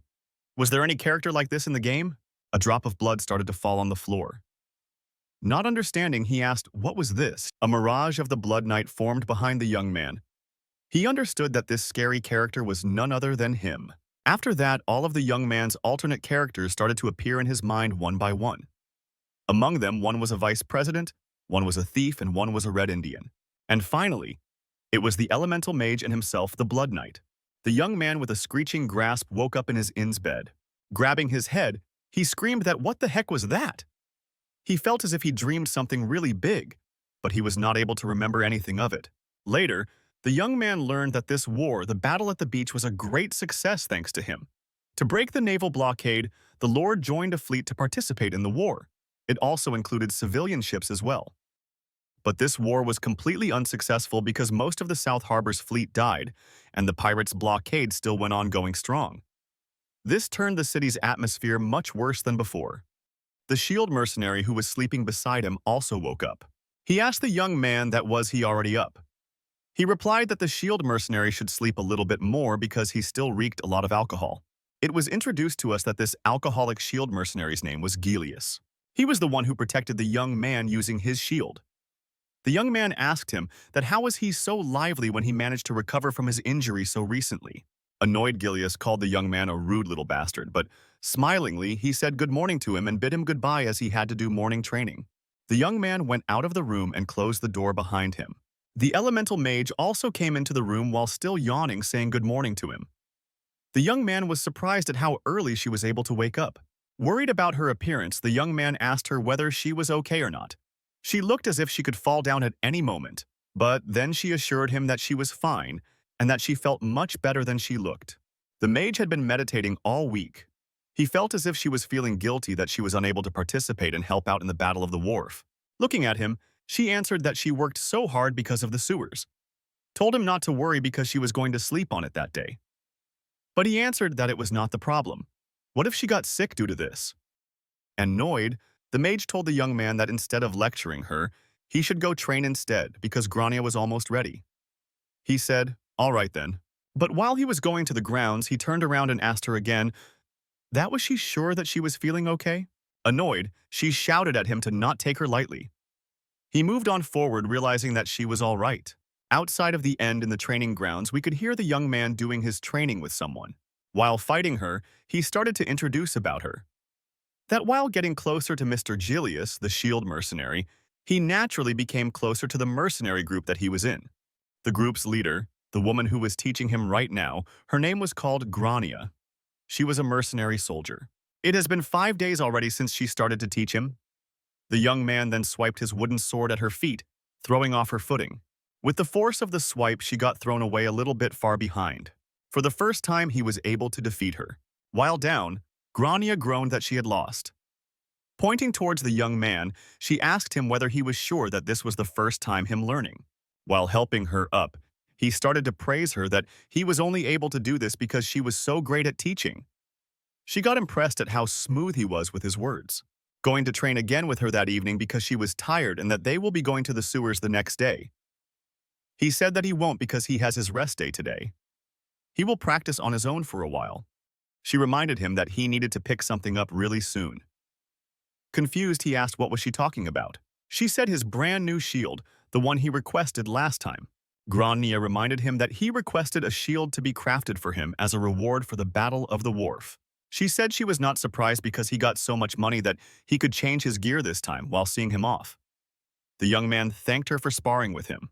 After coming near one of the wells while washing his face, someone suddenly called out to him. It was the mage who shouted out to him, asking him if he was going to visit the workshop later. He asked her that was she not going to meditate? She said that she was unable to focus, that's why she was asking to come with him. South Harbor, the Lord's workshop. It was a facility that even the residents of the citizens cannot use. So, a mercenary like the young man was out of the question. Like its name suggested, it belonged to the Lord and it was seen as the South Harbor's arsenal. Despite that, the reason he was able to get his shield crafted there was because of his active role in the part of the militia in the recent battle. Since they did not have the means to export the gear due to the destruction of the fleet, they agreed to let him have it. The young man sighed to the image, saying that was he some kind of workshop entry ticket for her? Because there must be some reason for her to come with him like this. Without answering his question, she just requested once more to allow him to let go with him. But he refused, saying that he was the only one who fought in the battle, so that if she gets there to buy something, the guards will pick a fight with her. Shyly looking to the ground, she asked that what if she bought something small like a ballista? The young man corrected her that ballista, which means a small crossbow. Shouting back in anger, she said that no, ballista and crossbow both are different. She wanted ballista. Calming her down, he said, okay, whichever it is, why did she wanted that out of the blue? Again with a shy voice, she says that she is like a fifth wheel without contributing to anything. That's why she wanted some weapons, so that she could contribute her fair share as well. But she wanted a ballista because she was unable to use any other weapons. The young man was admired at her trying to do her fair share. But with a slight mocking voice, he asked her that did she even have enough capital to buy this because a catapult must be really expensive. And he also reminded her that he did not really like borrowing or lending money anyone in the family. But he gave her another option that with suitable collateral and interest, he could lend her some, but she refused, calling him a fool. He said okay, but was very worried that he might have done something wrong. He told her to wait for him a bit. He will get ready to get his gear and clothes. Suddenly, Gilliard interrupted both of them, suddenly declaring that he was also going with them as well. He got worried at another person joining them, asking them was he also coming as well, but the mage just kept quiet and stared at him. In the middle of the town square, all three of them were walking towards the workshop. Gilead gave a really loud yawn, saying that this hangover won't go no matter what he does. He then commented on his shield, saying that no matter how many times he thinks about it, it looks like a mistake his order. Because regardless of how strong he was, he bet that it won't be easy to handle if they try to make it as per his orders. The young man responded that for him, just something robust would be much, much better than something light. Gilead added that a shield simply needs to block a few arrows. What more a person can want from it? He said that it was not like that the young man was going to fight a giant or something. In that case, carrying lighter shields was much better idea than carrying a single, robust one. But you argued back saying that if he was going to spend so much money on it, wasn't it better to get something robust? The young man thought that Gilead was not wrong, but in the future they need to fight non-human monsters, and he could not risk his life on light, weak shields. Turning his attention towards the mage, he asked that, did she have any kind of experience with a ballista before? She just stayed silent without answering him anything. Seeing her reaction, the young man got annoyed and lectured her to answer a question that she was asked. But she refused, saying that she doesn't want to talk. It's annoying. Coming close to her, the whispering, he asked that what was her problem. She angrily said, that was he trying to act innocent? They did not know that mercenaries were just all thieves, just petty robbers. And it was wiser to dodge the stray dogs. Annoyed, he said that they were mercenaries as well, so it applies to them as well. While sighing, she said to him to not say such a spine-chilling joke because she was a mage by nature, not a mercenary. He then asked, what about him? She started to shy and said that she stayed with him because of his favor to her. Confused, the young man thought that was she trying to do him a favor by trying to make an exception for him. Because if so, then she was really arrogant. Gilead was standing there listening to both of them quietly with a complicated expression. The three kept on walking. After some time, they reached to the Lord's workshop. All three entered the workshop. Apprentice, standing near the door, called out to them, welcoming them as Mr. Phoenix and Mr. Gilius. The apprentice then exclaimed that he was just waiting for them. The young man then asked him, that was the shield ready? He answered it was. and he said that he will bring it right away. The apprentice made the young man hold the shield. While picking it up, he said that it was really heavy, which was affirmed by the apprentice once more. He added that the weight was made to match according to the order of the young man, but he added his own opinion that it really felt very heavy. But the young man assured him that this weight was absolutely perfect for him. The apprentice then started to explain how the shield was made. They used a wooden board that was marinated for a week in a solution of cow urine and a demon flesh, and the inner side of the tanned cow hide and the outer side was covered with the dragon skin, which was baked in a brazier. The young man was confused as how they were able to make this when he had ordered this just 5 days ago. He answered that they had it at the workshop already. After all, they used the same materials for the shield made for the loyal guards. The young man remembered that he was talking about the NPCs that were by the Lord's side in the game. Really happy by the results, he paid the apprentice the full amount. The apprentice smiled and thanked him for his generosity. The mage called out to him from behind to not forget about her because she also needed to buy a ballista. The young man was sorry that he forgot about her. Hearing them, the apprentice answered that they don't sell ballistars. Confused, the young man asked that why this was the case. The apprentice corrected him by saying that it's not like they do not sell, it's just that they cannot sell because they were bound by the kingdom's law. The apprentice offered a substitute by pointing to a crossbow on one of his shelves. He agreed that it cannot be an exact copy, but it will work out for her. Giving it in the hand of the mage, the apprentice said that it was originally designed for the lord's wife to use in the birds hunting. He pointed out that this crossbow, instead of shooting bolts, it shot out coal or iron rings. The mage was extremely happy at seeing this weapon. He added that although this one had a slower loading time, it was easier to learn compared to a novel crossbow. Pointing towards one of the trees, the mage shot the crossbow, shooting out a piece of coal. The coal absolutely obliterated the bark of the tree, leaving behind nothing. Absolutely proud of her amazing shot, she turned around and shouted at everyone to see how amazing she was. Both of them were happy at how excited she was. The young man was absolutely surprised at how powerful this crossbow was. Since the apprentice told that it was used for the lord's wife as a hobby, he thought that it was just a fancy toy, but its strength was strong enough to damage even the ratman in the sewers. While twisting his mustache, Gilead asked the young man that the young lady could not even use any kind of magic. So why was he trying to take her as a comrade with him? Gilead gave an idea that she might be some kind of a noble lady, but the young man refused, saying that he did not know. But given how much he knew about her, it seemed unlikely. He then nosily started to ask, then was he in a romantic kind of relationship with the mage, which shocked him a little bit. The young man then tried to fight back a little by saying that what the hell was he even talking about? She was just a little kid, a child. But he commented that she was not, she was all grown up. At this age, she could even get married. Then looking at her, he asked the young man, did he want to join the gang by any chance? The young man instantly fell into a deep thought. Because this was a character which he had seen so many times. He even sounded the same. Then why the hell did it suddenly irk him so much? Jillian then added that the world was too dangerous a place for him to take around a young lady who could not even do anything. Quietly, with a calm, full tone, he called out to Jillian. He then looked to him. Enraged and surrounded by his blood-red aura, he told Jillian to stay in his limits because his words were starting to sound a little bit too strange. Enraged, Jillian also shouted back that, just what did he say, calling him a punk? And what part of his word was so wrong? But he just didn't say anything and kept on releasing his blood-red aura. Jillian coughed back, saying that he must have been too nosy, and asked for forgiveness. The mage then called out to them. She called out to him, asking him to help her gather a few more stones because she wanted to practice a bit more. He said that she can take it a little bit slow and do it back at the inn because it was going to be dinner time soon. But she argued that she needed to get used to it as soon as possible, and again asked him to find some stones. He reluctantly agreed while Jillian was staring at them with malicious intent from behind. The scene cuts to the next day at the inn. The young man was scratching his head because unfortunately they could not explore the sewers the previous evening because their wand support, who was the elemental mage, went and got sick with a fever. Looking at her, he sighed because he could understand the reason for her fever after all.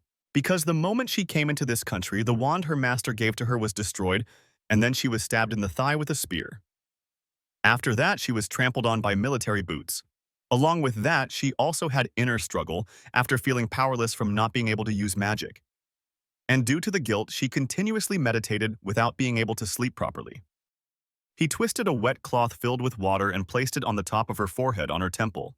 While wiping her forehead with the wet cloth, he asked, "That was it feeling too cold?" She refused, saying that it felt cool. Looking after her like this, he got reminded of the time he caught a cold during his military service. After he just got promoted to the private first class, he got sick with a cold. He remembered that he had to do guerrilla training, and after returning from it, they had to do a march next. After that, he felt very miserable and was sick in bed. The person who took care of him was his squad commander, Sergeant Moon. He stopped his colleagues who said that they would nurse him and even brought a no-one-like-him vegetable egg stew from the military PX. At that time, he thought that he could even give up his life for a person like Sergeant Moon. But he was also conflicted that if he put his care onto her like his sergeant did, then he was worried that this little kid would put her life on the line for him. But he collected himself back and called himself a complete idiot for even thinking something like that.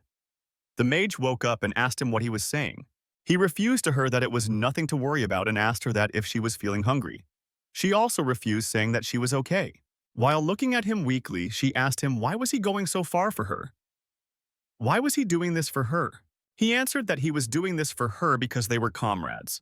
But she got confused because it wasn't even 10 days since they have both met. Pulling her hand out of his hand, she asked that did he think she was a noble or something? Turning her head aside, she said that if he was doing this because he wanted to get his fate restored by getting the help of a noble lady, then she was sorry because she was not a noble lady. Slightly annoyed, the young man asked her that how could she say something like that? But she slowly answered that the person who raised her died because of her. She does not have a home, money, or any family. And even though she practiced for 10 years, she still could not use magic. While tearing up, she said that, just like he said to her before, she was just a human leftover. The young man could not say anything and just kept looking at her. She then told her that she was going to sleep. Both of them went quiet while the young man was just looking at her. A lady in a nun's outfit came inside the room and asked the young man that how was the mage girl doing. He was confused as to who this was. It was introduced to us then that this lady was Sister Olga, who was a cleric and of the Grania mercenary corps. She said that she was unable to obtain herbs because the city was blocked off. He said that it was okay because he was already thankful enough that she stepped in as it was. But then he apologized to her because he was asking to make another request. He requested to her that could she take care of her for a little bit while he went to a general goods store. She readily agreed, saying that she was planning on doing that anyways. Strapping on his shield, he got ready to walk out. The sister bid him farewell and wished him a good trip. While going down the stairs, the barsmaid asked him that how was Ellen doing? He answered that Sister Olga was taking care of her a bit. She then again asked him that where was he trying to go now? He said that he was going to the Oreg's general goods store in order to buy some medicine for her fever. Knowing where he was going, she understood that he was going to pass by the post office. And right now, in front of the post office, under the Lord's command, the residents were getting a free meal at the granary. So she asked him to also take her on the way there. He was surprised that she was asking for him to accompany her. She said that since the city was a bit dangerous now, she did not like traveling outside by herself alone. He had a little bit of a look of hesitation, but after thinking for a little while, he agreed to go with her together. The barmaid got absolutely happy that he agreed and suggested to go out right now. A little kid woke up to ask her that where was she going? She told him that she was going to get some rations. Confused, he asked that why did she need to go because the landlord was going to get it a bit later. She said to not worry about it, to go and take care of the bar for a bit. While looking at him, she requested him to not say anything to the landlord about where they were trying to go. He got extremely confused as to what was happening. And then he shouted in front of the entire inn that what the heck was this? Both of them reached in front of the Oreg's general goods store. While he was carrying some of the rations from the post office, she asked that it might be too heavy for him should she carry one. He refused, saying that it was okay, instead asked her to go deal with Oreg himself because he was a little bit awkward with him. A little bit annoyed, she said okay, and then recited the things that the sister told her to buy, which was Priscilla and Angelica root. The young man agreed that they needed the team, and if neither were in the stock, she said that arrowroot was okay as a replacement too. After she left, he just stood there and started sighing, that if the elemental mage had not made a fuss, that all of the things would not have to be this complicated. He got annoyed on himself, thinking that just what was he doing? After she came out from the shop buying all the things they need, both of them started to walk towards the inn. He realized that there were so many people outside on that day. All of the people were angrily shouting curses to someone, shouting to kill them all. The barsmaid said that there was a public execution today of someone. The young man was surprised at the barsmaid mentioning such a thing, but both of them looked at it while she sighed that today was a hanging. What a shame it was. He was absolutely surprised at her saying this. He was surprised that why would hanging be a shame? Do people of this area celebrate hangings and executions like some sort of festival? Like, he understood that the city was isolated and the atmosphere was agitated in kind of a bad way. But even then, this was too much. All of this just reminded him once again that this was an absolute dogshit world. He started to feel a little bit uneasy, but looking around, he saw something at the corner of his eye. At the corner of the road, there were 3 kids sitting on a parchment paper selling some small items. Walking up to them, he asked them whether they had made all these little items. The oldest one answered that she was the one who made them. He saw that among those handmade things there were some wooden toys, some flower bracelets, and some small rings. He thought of buying them and gifting them to the elemental mage, and the bars made in order to change their mood. Although they were a little bit shoddy, but they were still good enough. While pointing at one of the classes, he asked that how much was it worth. She said that that small jewelry were 5 for a single penny. And the sculptures were 2, catching herself in the midway, changed it to 3 for a penny. He was surprised at how cheap they were selling these for. Worried that he might think it is expensive, she started flaring her arms, saying that it is not that expensive because she has cast charm that her mom had taught him and it was worth its price. She said that the cherry flower ring will help him to achieve a beautiful love. The pink flower and the plantago plated bracelet will be useful to bring durable life force. And the dolphin sculpture will help him bring wisdom to get closer to others. Hearing some commotion, he looks towards the other side while telling the kids to sell him the sculptures for 1 penny. He also added another penny for her to make the charm stronger. On the other side of the road where the bar's maid was standing, some people had surrounded a girl, trying to misbehave with her, saying her to stay still. She shouted them to stop. He was again surprised that no matter how much of a mess the public order was, doing something like this in the middle of the street was too much. A burly man was trying to misbehave with her, asking her what shampoo she used while she was just requesting him to let her go. Upon reaching her, he realized that the hair color of the girl looked really familiar. That girl surrounded by the burly man was no other than Daria, the barmaid. Loudly cussing those gangsters, he came in flying with a kick, throwing away the gangster far away. The other men was just surprised and shocked at what the heck just happened while the leader came in crashing through their middle. The young man just stayed there with blood-red aura oozing out of his body. The gangsters shouted that what the heck was wrong with this bastard. In the next moment, he instantly punched the guy in the face and gave the other guy a huge chop on his head. Seeing this, the rest of the guys pulled out their weapons. Seeing this, the young man started to laugh on the gangsters, saying that how dare they draw out their weapons. Slowly calling out to the gangsters with blood-red aura still losing out of him, he slowly unsheathed his sword out of the sheath. The gangsters started to plead that this isn't what they meant, trying to back down. But holding out his word, he started to walk towards them, saying that since they were the one who took their weapons out, it is appropriate that he does the same as well. But he also gave them an option that if they did not want to die, they should lay down their arms. The gangsters were stuck in a stalemate for a solid minute, with pale faces. While cussing out to the young man, one of the guys from the gangster group started to run away. He shouted what a disloyal person that was. But realizing that the young man was still standing in front of him, he instantly turned his head back. He tried to calm the situation down by asking him to stop there for a moment. He kept on pursuing the young man that he should calm down and that they made some kind of mistake. Some lack of judgment, but he was having none of it. Before he could say even a single word more, the young man instantly used his shield to attack the guy in his solar plexus. The guy instantly fell down, whereas the other guy started to shriek by looking at him. The guy started to shout that why was he hitting the sim when he said that he would let them live if he put down his weapons. He punched him in the nose while saying that he was letting them live. While looking around, he tried to find the first guy who ran away at the beginning. He wanted to chase him and beat him up, but not leaving Daria alone was a higher priority in his mind. He turned around and called out to her. While grabbing the ration bags back up, he came walking to her, asking her, was she okay? She said that she was okay. Offering his hand for her to hold, he said that they should head back to the inn. One of the gangster guys woke up from unconsciousness and started to cuss the young man. He warned him that he will remember his face and that he will find him soon and kill him. He chuckled at the gangster's warning. He used all of his strength to kick the neck of the gangster this time. He mocked him, saying that he should say these kind of stuff at his home under his blanket. Like this, he was just asking him to kill him right now. The gangster again warned him that if he kills him, then Lord Ubar will never leave him. He got reminded by the name Ubar that he had heard it somewhere, but he thought that it was not important right now and that he will remember it later. Kneeling down and holding the gangster's head by his hair, he started to laugh, saying that he was funny because if he was going to not let him live normally, then would not it be normal for the young man to kill him right now? Daria stopped him, saying to go back because the guards may come at any moment. Two guards instantly reached the location, shouting everybody to move aside while the young man and Daria got ready to go back to the camp. He commented how these guards are never able to stop crimes, but they sure arrive promptly at times like these.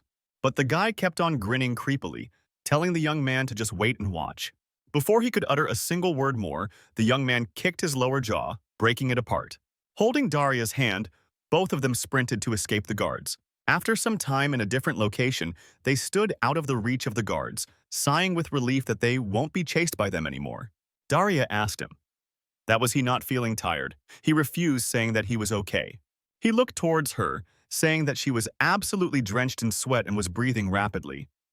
He caught himself from looking at her in any bad way. He looked away, telling her to get a lot of rest and thinking to himself to let go of his worldly desires.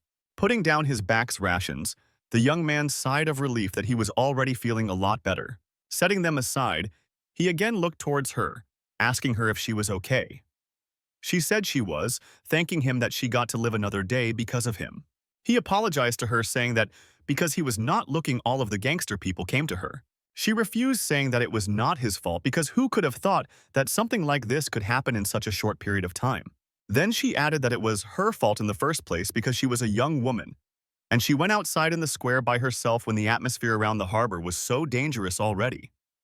He just looked shocked at her, thinking that how could just going to the town square alone make it her fault? Then he collected himself together, realizing that this was not South Korea.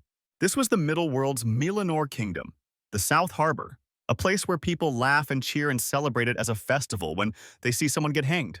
For people like this, you cannot use your contemporary logic or your feelings back from your homeworld, because doing so would be completely stupid. He realized that this was wrong no matter what, so he turned around and told her to not blame herself. While holding her hand, he told her that it was not her fault. It was the gangster's fault. Hearing this with a bright smile, she thanked him for saying this. Realizing that he said something completely out of the ordinary, he guessed that he may have been changing without him even knowing after coming to this place. Daria asked him that, where did he go earlier anyways? Pulling out the small handmade ring, he showed it to her, saying that some kids were selling these at the street stall earlier. He bought them because he thought that it would look good on her. She got really happy upon seeing the handmade ring, instantly taking it in her hands. With a bright smile, she thanked him for gifting her this. He realized that he has been subconsciously trying to hit on Daria. He thought that maybe his heart fluttered on seeing her, or maybe it was the instinct of the game's character itself.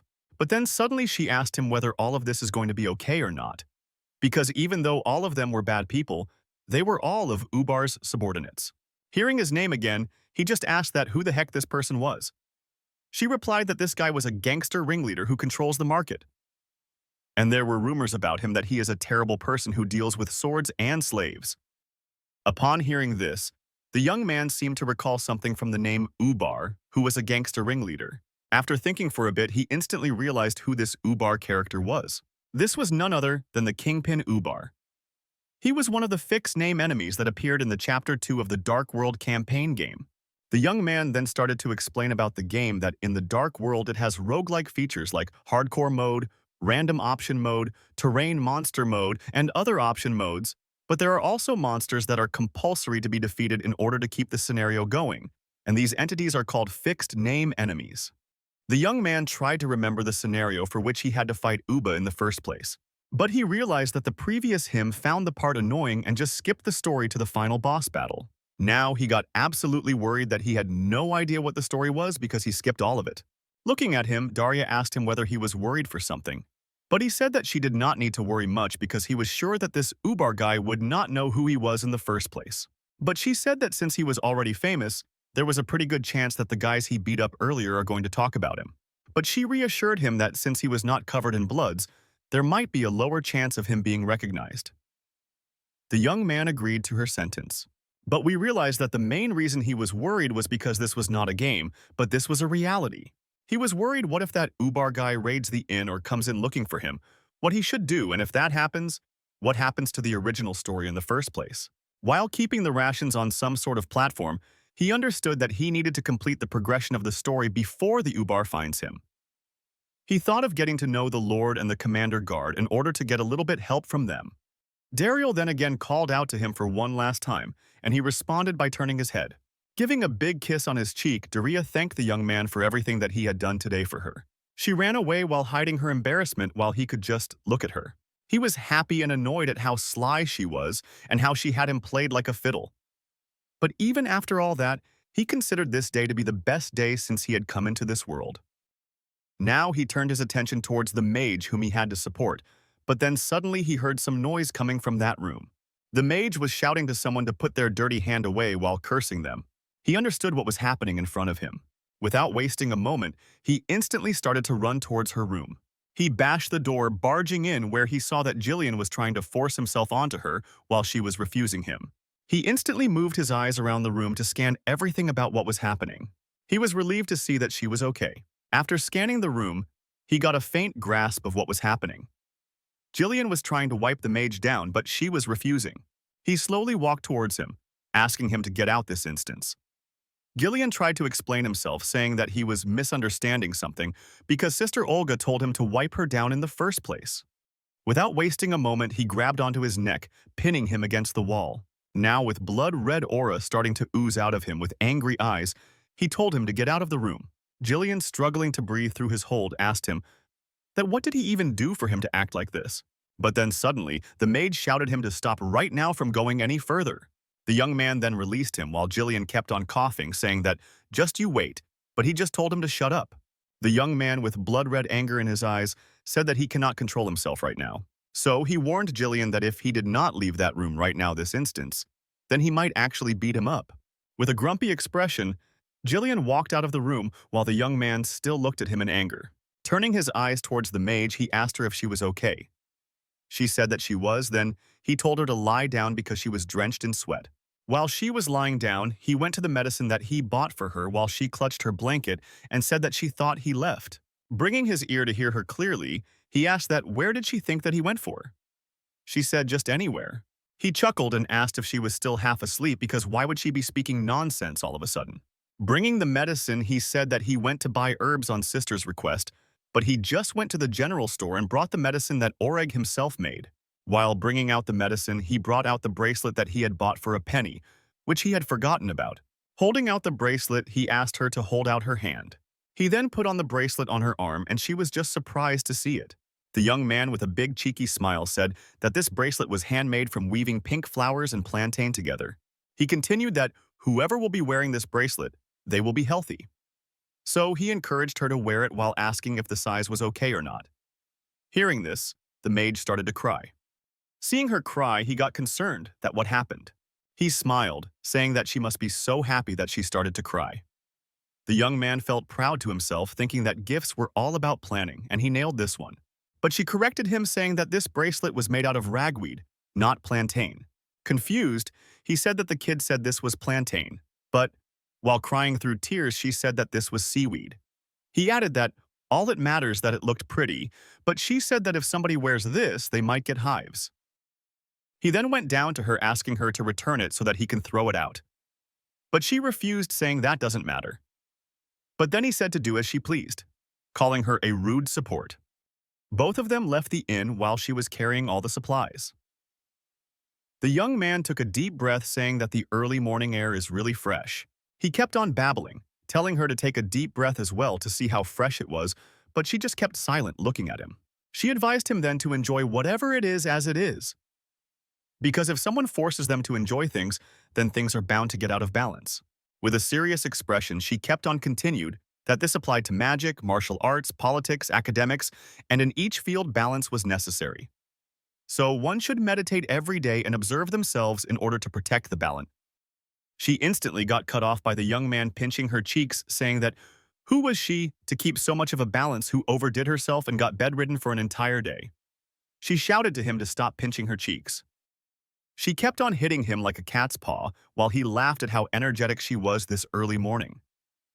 A homeless guy on the side of the road got woken up by their banter. The homeless guy shouted at them that why were they fussing around this early morning and to let him sleep. The young man thought that even if the prices were so high that they were forced into homelessness, did they mean that the road was their bedroom or something? And he even thought of complaining them to the guards later. He suddenly got reminded of how the owner of the boat horn inn where he was staying at said that they were also losing business rapidly, because even if they tried to lowering the meal prices by half, not a single customer was coming. He thought that the overall situation was quite severe. And even the Grania's mercenary group also changed their accommodation to the barracks near the salt castle. Although he thought that this might be because of his brawl with Gilius the previous day. While thinking about this, he got reminded of his own finances. While at the back, the mage was trying to fight back with the homeless people. Realizing his finances, he asked the mage to hurry up, but she was angry that the homeless were trying to start a fight while she was unable to do anything. He started dragging her, saying that they need to first make money. They can do other things later, because the money he had left was just 3 silvers and 6 pennies. She agreed to come with him and asked him to stop dragging her. The young man then started to explain the mechanism of the sewers. It was a mini dungeon of 5 to 8 floors. There were 2 basic formations, with at least 2nd to 5th floor being the ancient empire sewers. The top area was called the surface layer. Below them, there were 3 random floors which were called the rotting underground, which were also known as the deeper layers. But these deeper layers were just dark and had nothing to do with the main storyline of the game. So people only came down here if they had to farm experience or grind up levels. Holding the bull's eye lamp, the young man and the mage started to walk down the sewers. He was about to turn crazy by the smell of the dungeon. He was annoyed at how the guard at the gate, although nagged him a bunch of times, absolutely did not tell him anything about the terrible smell of the sewers. And he blamed himself for not having the foresight to prepare beforehand when he already knew that he was going into some place known as the sewers. But the mage's attention was grabbed by something she saw. Turning around, the young man asked the mage whether she was okay with the smell, but she did not respond to him, instead kept looking at something. He asked that what was with that expression she had. He looked around, saying that she was acting as if she had seen something weird. On the corner of his eye, he saw that a man had fallen unconscious near the pillars of the sewers. He was surprised to see a man over there and started to worry whether they were alive or not. He then concluded that they must be dead because there was no other reason to find someone lying down in a place like this. Putting down his rations bag, he told her to be on guard. She agreed, saying that she was keeping a lookout.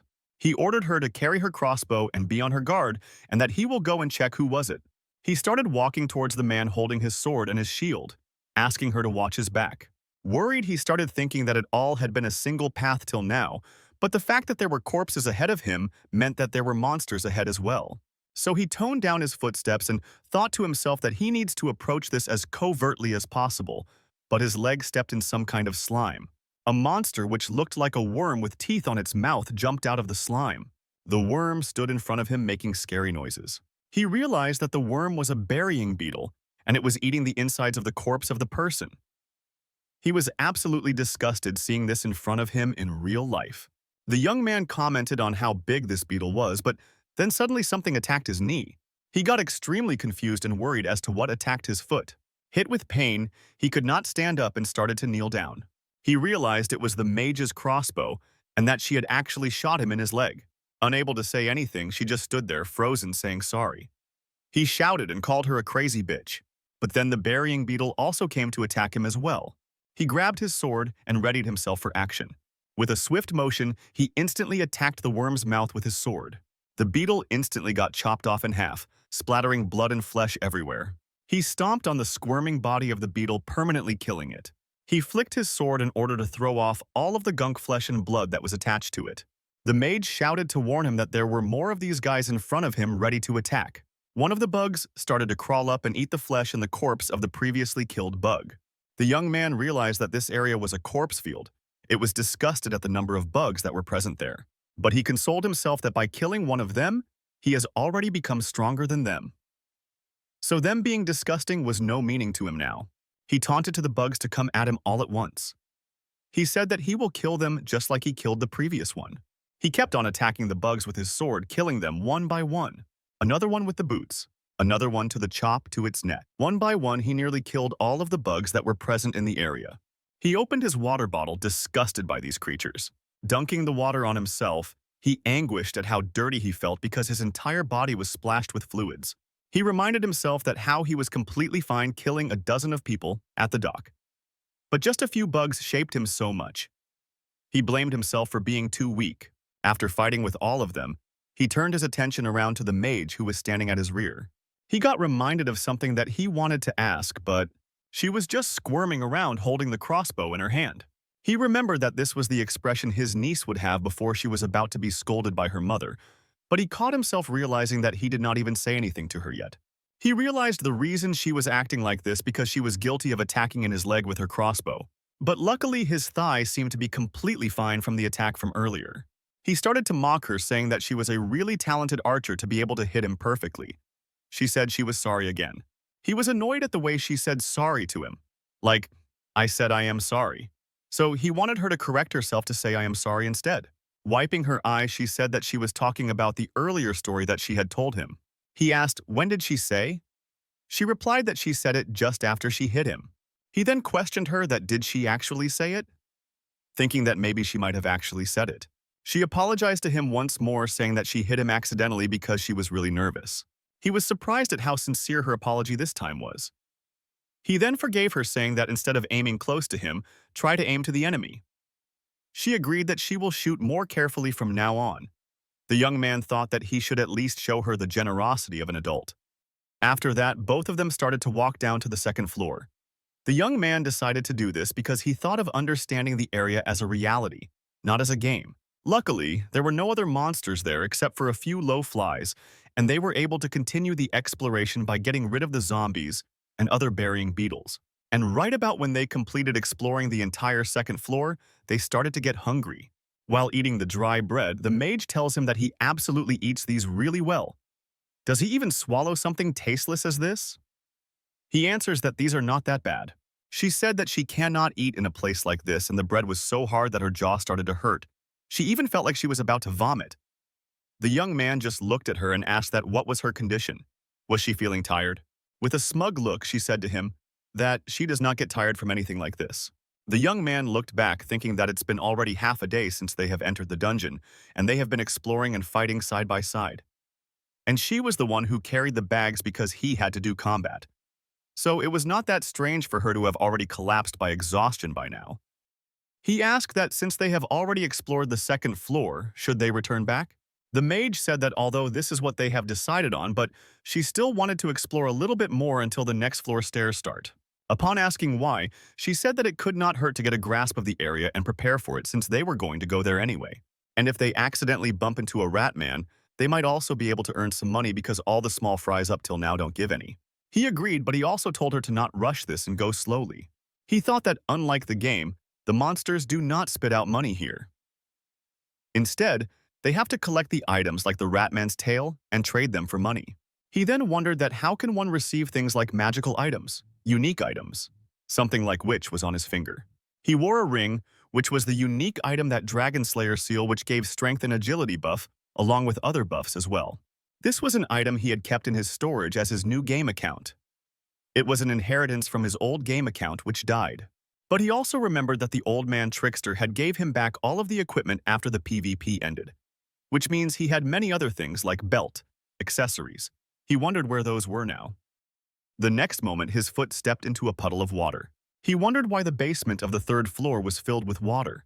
The mage answered that there might be a blockage in the downstream or there might be a new upstream. The young man saw that she was feeling really exhausted by now. He told that they were going to look around for now, and since their bags were really heavy, he told them to leave them on the stairs. Both of them kept on walking through the water in the third floor. The mage said that something was weird because there were no corpses, no garbage, nothing. Looking around, he agreed with her. He then pointed her to look at something at the ground. On the ground there were some eggs and some of them were buried in dirt.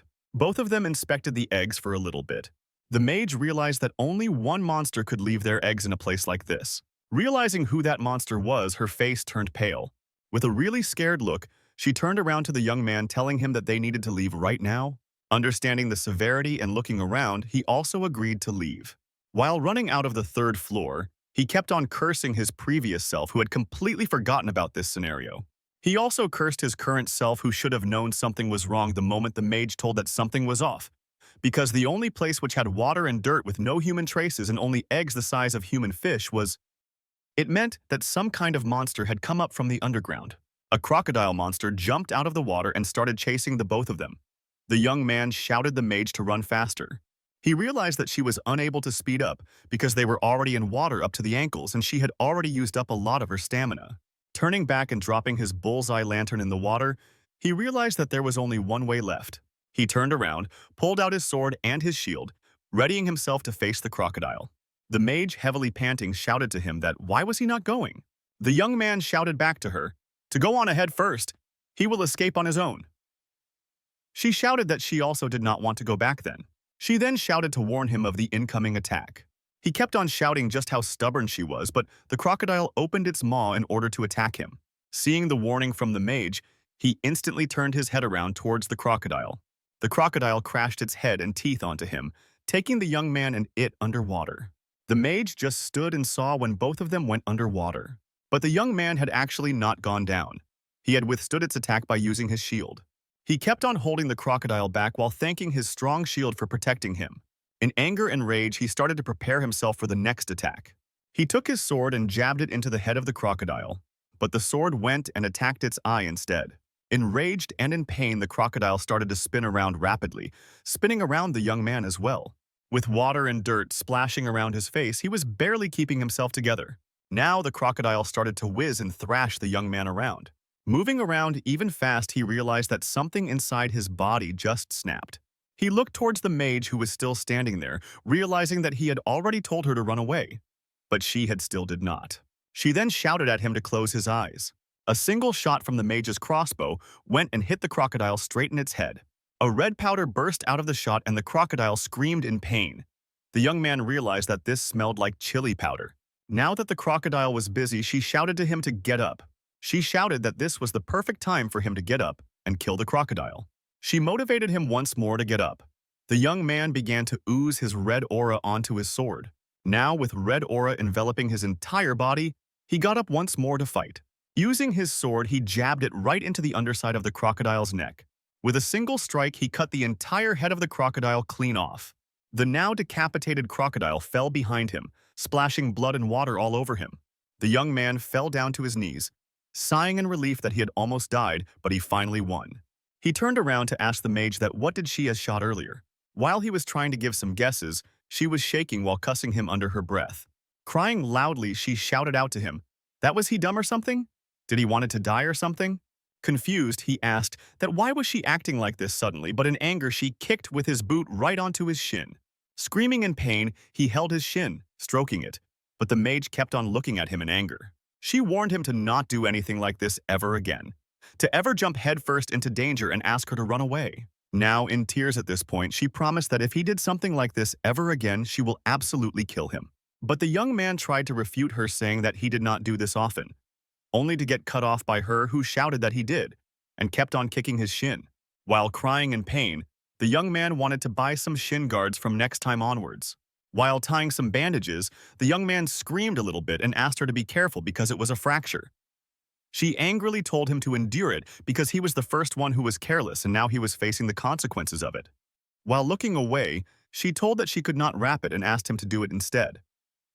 He got a little annoyed as why did he had to do it because he was hurt already.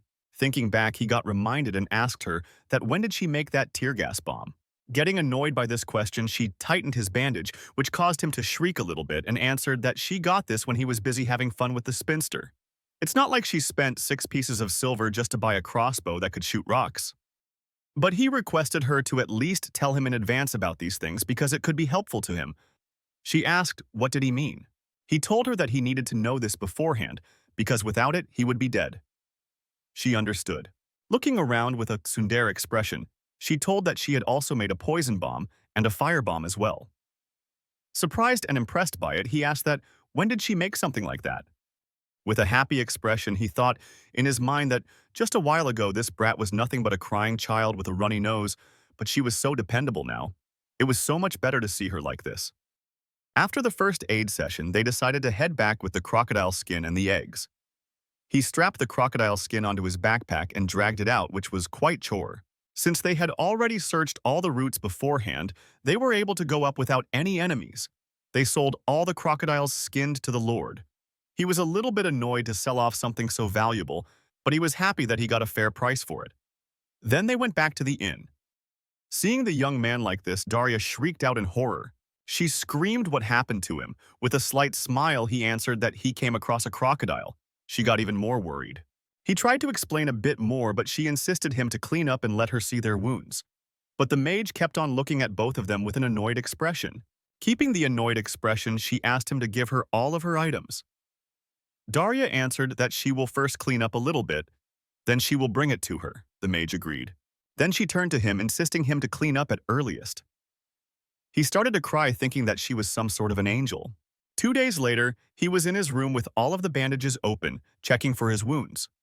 All of his wounds were already healed because he had a passive skill called flowing blood. From the other side of the room, he heard the sound of the mage making some noises. The mage's body was in pain and she was shaking the entire time. He started to laugh on her as if something was pulling her from behind. She shouted him to stop. The young man realized that because she had carried a heavy backpack, walked for one day, ran around and fought monsters. It was understandable that she had severe muscle pain. He got out of his bed and started to stretch a little bit. She asked that where was he going. He said that he was going to bring Daria because she had severe sore muscles. He was going to ask her to give her a massage. With an annoyed expression, she said, "Who asked him to do something like that? Why would she want to get a massage from the barmaid?" Annoyed, he said that how nasty she can be in saying stuff like this, but she insisted that she did not want her to touch her. He was confused as to what caused her to hate Daria so much to make a face like this. She said that the massage was just an excuse for him, because she knew that he was actually calling her to have fun with her. Didn't he? The young man just straight up refused her, saying that he didn't, and he told her to stop calling Daria as a barsmaid. But she turned her head around, laying on the bed, saying that she was going to get some sleep. She shouted him to get out. Annoyed, he asked her, what did she meant by get out? Did she had any idea what sort of chaos the city was in? Without turning her head around, she answered that no one was even coming to the inn anyway, and she was more than capable enough of taking care of herself. So she concluded by saying that it was his choice if he wanted to go out or not. The young man noticed that there was something in between the pillow covers of her. The mage had her crossbow hidden beneath the pillow. So he realized that it was why she said that she was able to take care of herself. Because apparently, there was a small-scale public execution the last day. Catering to her wishes, he left her on the bed, saying that he was going to get some armor, still worrying if it was okay or not. Leaving her in the bed, he thought that it was probably okay because nothing could happen to her in broad daylight, inside the inn. In the armor workshop, he, along with Daria, gave all of his equipment to repair, and the workers promised to repair it as fast as possible. After that, he and Daria went out of the shop. He decided to accompany Daria, who was going to the mill at the time, because his armor workshop was on the same road anyways. The wheat was to be divided among the people. Because of the recent spike in crimes, the owner could not just leave the tavern unmanned. So he told Daria to do it, but was dangerous for her to go to a mill alone in a faraway place like this. So to return the favor of her taking care of him and the mage, he decided to go with her. After both of them reaching the mill, they found out that the place was really empty. It also looked kind of creepy, and there were weird rumors as well as if the mill keeper mixed sand into the grain. But Daria added that even in this isolated place, there were also regions where people lived. People like tanners, mill keepers, and executioners lived together. So she was sure that there won't be any bad people around here because there were guards as well. The young man realized that there were a lot of guards because they had to get through the gates to get here.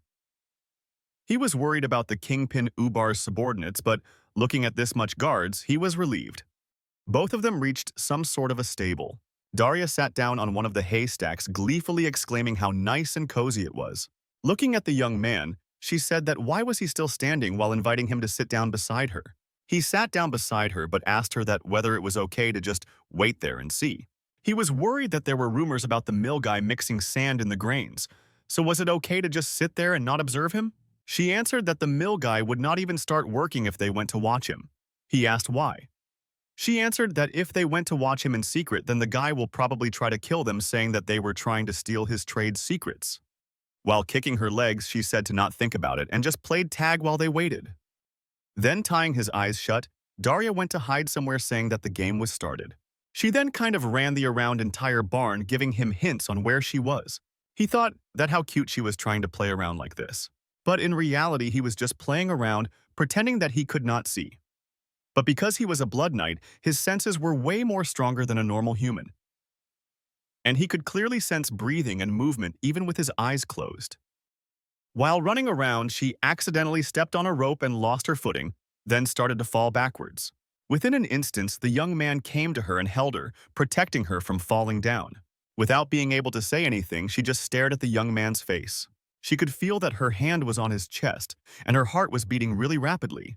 He asked her if she was okay. She could just stammer out a thank you. He took his hand behind his head in order to open his blindfold, but Daria stopped his hand from doing it. She slowly brought down his hand down to her level, and interlocked her small fingers between his huge ones. She brought her face closer to his. Even with his eyes closed with the blindfold, he could clearly feel a fast heartbeat and a small peck on his lips. Both of them understood what was happening and kept on holding each other's hands. He finally opened his blindfold to see the scene in front of him. The sunlight peeking through the barn door was brightening up her green eyes. Her emerald green eyes looked like the Mediterranean Sea in the sunlight. He felt as if those eyes were keeping him hostage, preventing him from looking anywhere else. As if he was programmed in his instincts, he just went in for the kiss. He wondered why was this happening. He wondered if he deserved to receive such a love in such a world. But the next moment, his danger senses kicked in instantly. A bunch of goons came into the barn talking to each other if they saw those two entering this barn or not. The young man told Daria that multiple people were coming into the barn. She, scared, asked that were these people were not related to the mill people. He answered no. The group reached in front of them, saying that these two must be the ones they were talking about. He was once again reminded that this city was nothing but a mess. He cannot even go anywhere with the ease to mind. He told Daria it's going to be okay and asked her to stay back. He saw that these were just normal people holding spears and axes. He understood that these are just some idiots who banded together thinking that they could steal his equipment. Upon closer inspection, he saw that they were holding military-grade weapons, so he thought to be careful. These weapons can be dangerous even if they swing it around without any technique. One of the guys saw Daria and told everyone how pretty she was, suggesting that they can just take her as a servant for a mercenary organization to do chores. The young man pulled out his sword from its sheath and started to walk towards them. The goons shouted at him that was he planning on fighting. Why didn't he just abandon his equipment and the lady and run away? With smirk, the young man realized that after dealing with those experienced pirates, these hooligans were nothing but a joke to him. Releasing his blood-red aura, he shouted that he was not going to abandon anything and told them to go home and sleep before it's their bedtime instead of getting killed here. The goons said that was he out of his mind, that he was trying to scare them with just some arrogance. All he had to show was a big body and big shoulders. He sighed, thinking that he could have avoided this bloodshed only if they heeded his warning. But it looked as if it was not going to work anymore. Instead, he thought of just cutting off a few limbs of a few guys. Then it was going to work. Then suddenly, an old man in a hat shouted everyone to wait and stay in their places. He shouted the young men to stop in their tracks. The goons just told him to not be annoying and get out of there. The old man started to laugh a little bit and asked them to listen to him after getting that response. The young man, on seeing this person, had a hint of realization that he looked familiar. The old man said that a few days ago there was a public execution nearby, and one of the executioners from that got beaten to death by a mob. Since the executioner was a young man, novice, and was at his first execution, he got nervous, and he could not cut off the neck in one clean bit, and he kept on making mistakes. There was a superstitious rumor that was going around that if an executioner was not able to kill a person in just one hit, the dead man's soul will come back for revenge. So that's why the people watching the execution pulled him out and beat him to death. The young executioner was being brought there, but he died right there. So just how much resentment the executioner must be in because he died of unnecessary death like that? The old man warned this. One of the goons held the old man by his collar, shouting that, what was he talking about? Calling him a crazy guy. Did he think that the goons were his grandson, that they will run away pissing their pants if he just told them a scary story? The old man chuckled for a bit and said that he did not try to do anything like that, but he thought of warning them at least once. Then pointing towards their heads, he told them to look upwards. All of them saw that a mirage of a ghostly skull made out of green and purple aura was floating above their heads. He shouted that this was the executioner's soul. He was out to get everyone. He told everyone to run to the church. All of them, scared shitless, started to run towards the church, screaming in terror. Daria, also scared by the ghostly magic, told the young man that they should also run to the church right now, but calmly sheathing his sword. He told her that there was no need to be scared. He put his arms around her, saying that there was nothing to be scared because this skull was just a mirage created by something like magic. Rubbing his hands behind his head, he chuckled for a bit, saying that the young man had a really good eye for spotting this one out. Now, while observing him closely, the old man said that, was he not the bloodied swordsman who fought the Battle of the Wharf? He said that his nickname was Phoenix. With a slight smile, he introduced himself, saying that he had heard a lot about him. Then he asked whether both of them were injured anywhere. The young man also smiled back, saying that he was okay along with Daria, and he thanked him for saving both of them from this predicament. The old man laughed, saying that he did this only because he was worried that the young men would lose their lives. The young man laughed, saying that it's not like he was going to kill them or anything. Hearing this, the old man apologized for being nosy and imagining things on his own. Then he began to take down his head in front of them. When holding his hat in his hand, he asked to formally introduce himself again. Holding out his hand, he told the young man and Daira that his name was Luke. He was an undertaker. He also returned his introduction by saying, "Nice to meet you." By this point, he had completely recognized who this old man was. With the help of this man, now getting to Chapter 5 will be an absolute piece of cake. There was a necromancer who created the spiritual golden sect.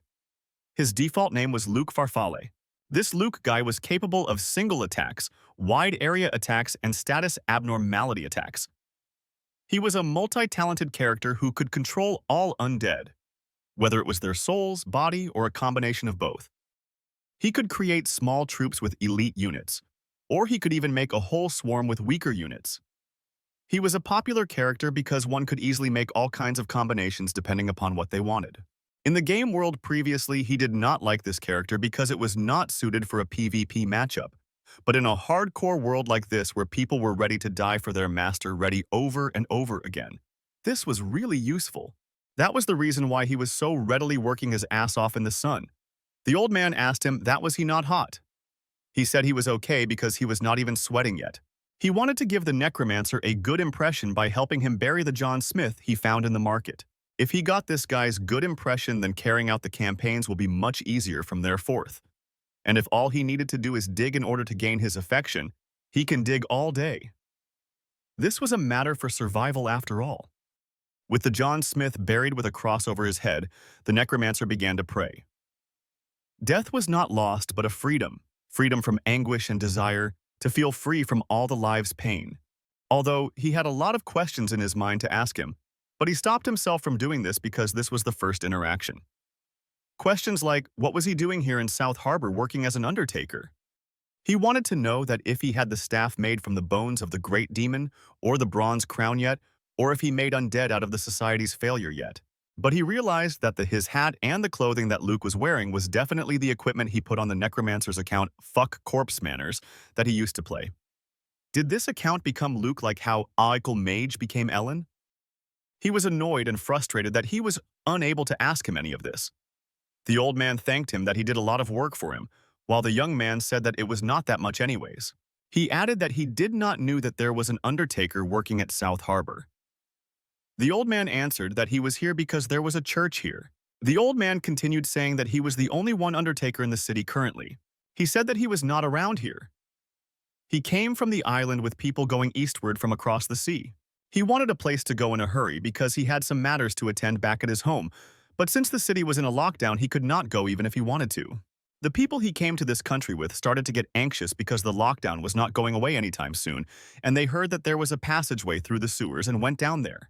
But the old man regretted that he did not work harder to stop all of them, because every single one of them died down there. The young told him that he was sorry that he had to go through such a hard thing. The old man thanked him and also said that this was why he was paying attention to the rumors about him. Looking towards him, he asked that he was the one who defeated the giant crocodile down the sewers. Didn't he? The young man affirmed him. The old man put a request with him that if he went down there anymore, he wanted to also go with him. Because he wanted to find a way out of the city, and also he wanted to find the bodies of his companions. The young man thought that he was going to ask him to come anyways. The old man tried to explain his position by saying that even though he was old, he had a lot of experience. He was pretty healthy for his age. He can carry a lot of things. He also had a few tricks up his sleeve. The young man thought that were all of the characters connected through a string of fate or something. The old man continued saying that he followed the teachings of the spiritual golden sect. He can deal with the extinction magic a little bit, and he could also use a little bit abyss energy. Externally, he just said that he understood, but internally he was clearly gleefully shouting that a person who could deal with abyss energy and extension magic was here, which means that he finally had a good party member. He then asked if he could control some of the undead as well. This shocked Daria very much, and she shouted to him that this was very rude to ask someone directly. He asked why. She went and bowed down to the old man, saying that Phoenix was lacking a little bit in common sense part, but he did not meant anything wrong. He just made a little bit silly mistakes. The old man said that it was okay. The old man said that this is a misunderstanding that happens pretty often when someone who was learning the truth of the spiritual golden sect. Although he never imagined that the young man would be so direct, he looked in shock as he wondered that if he said something wrong. While scarily looking around, she said to him that this was an absolutely terrible thing to say. If someone from the church heard it, he could be burned at the stake. Still confused, he asked that what was so wrong with what he said. Just like earlier when he mentioned the will of the wisp. Before he could even complete his sentence, Daria grabbed his mouth to shut him up. Holding out his hands, the old man wanted to clear some misunderstanding that he thought the young man was having. He then realized that both of them thinking of something wrong. The old man corrected him, saying that the will of the wisps was just a spiritual flame made from the evil thoughts of souls. He did not have to do anything with necromancy, and he did not use any magic that went against the natural laws of death. He said that things like that, like undead, goes against the doctrines of church as well as the spiritual golden sect's teachings. He understood what the old man was saying. He realized that he overestimated things that were going too well because now, with the wand support, he now had a necromancer who could not use any necromancy. Walking towards the city, he bid both of them farewell. The young man also bid him farewell as well.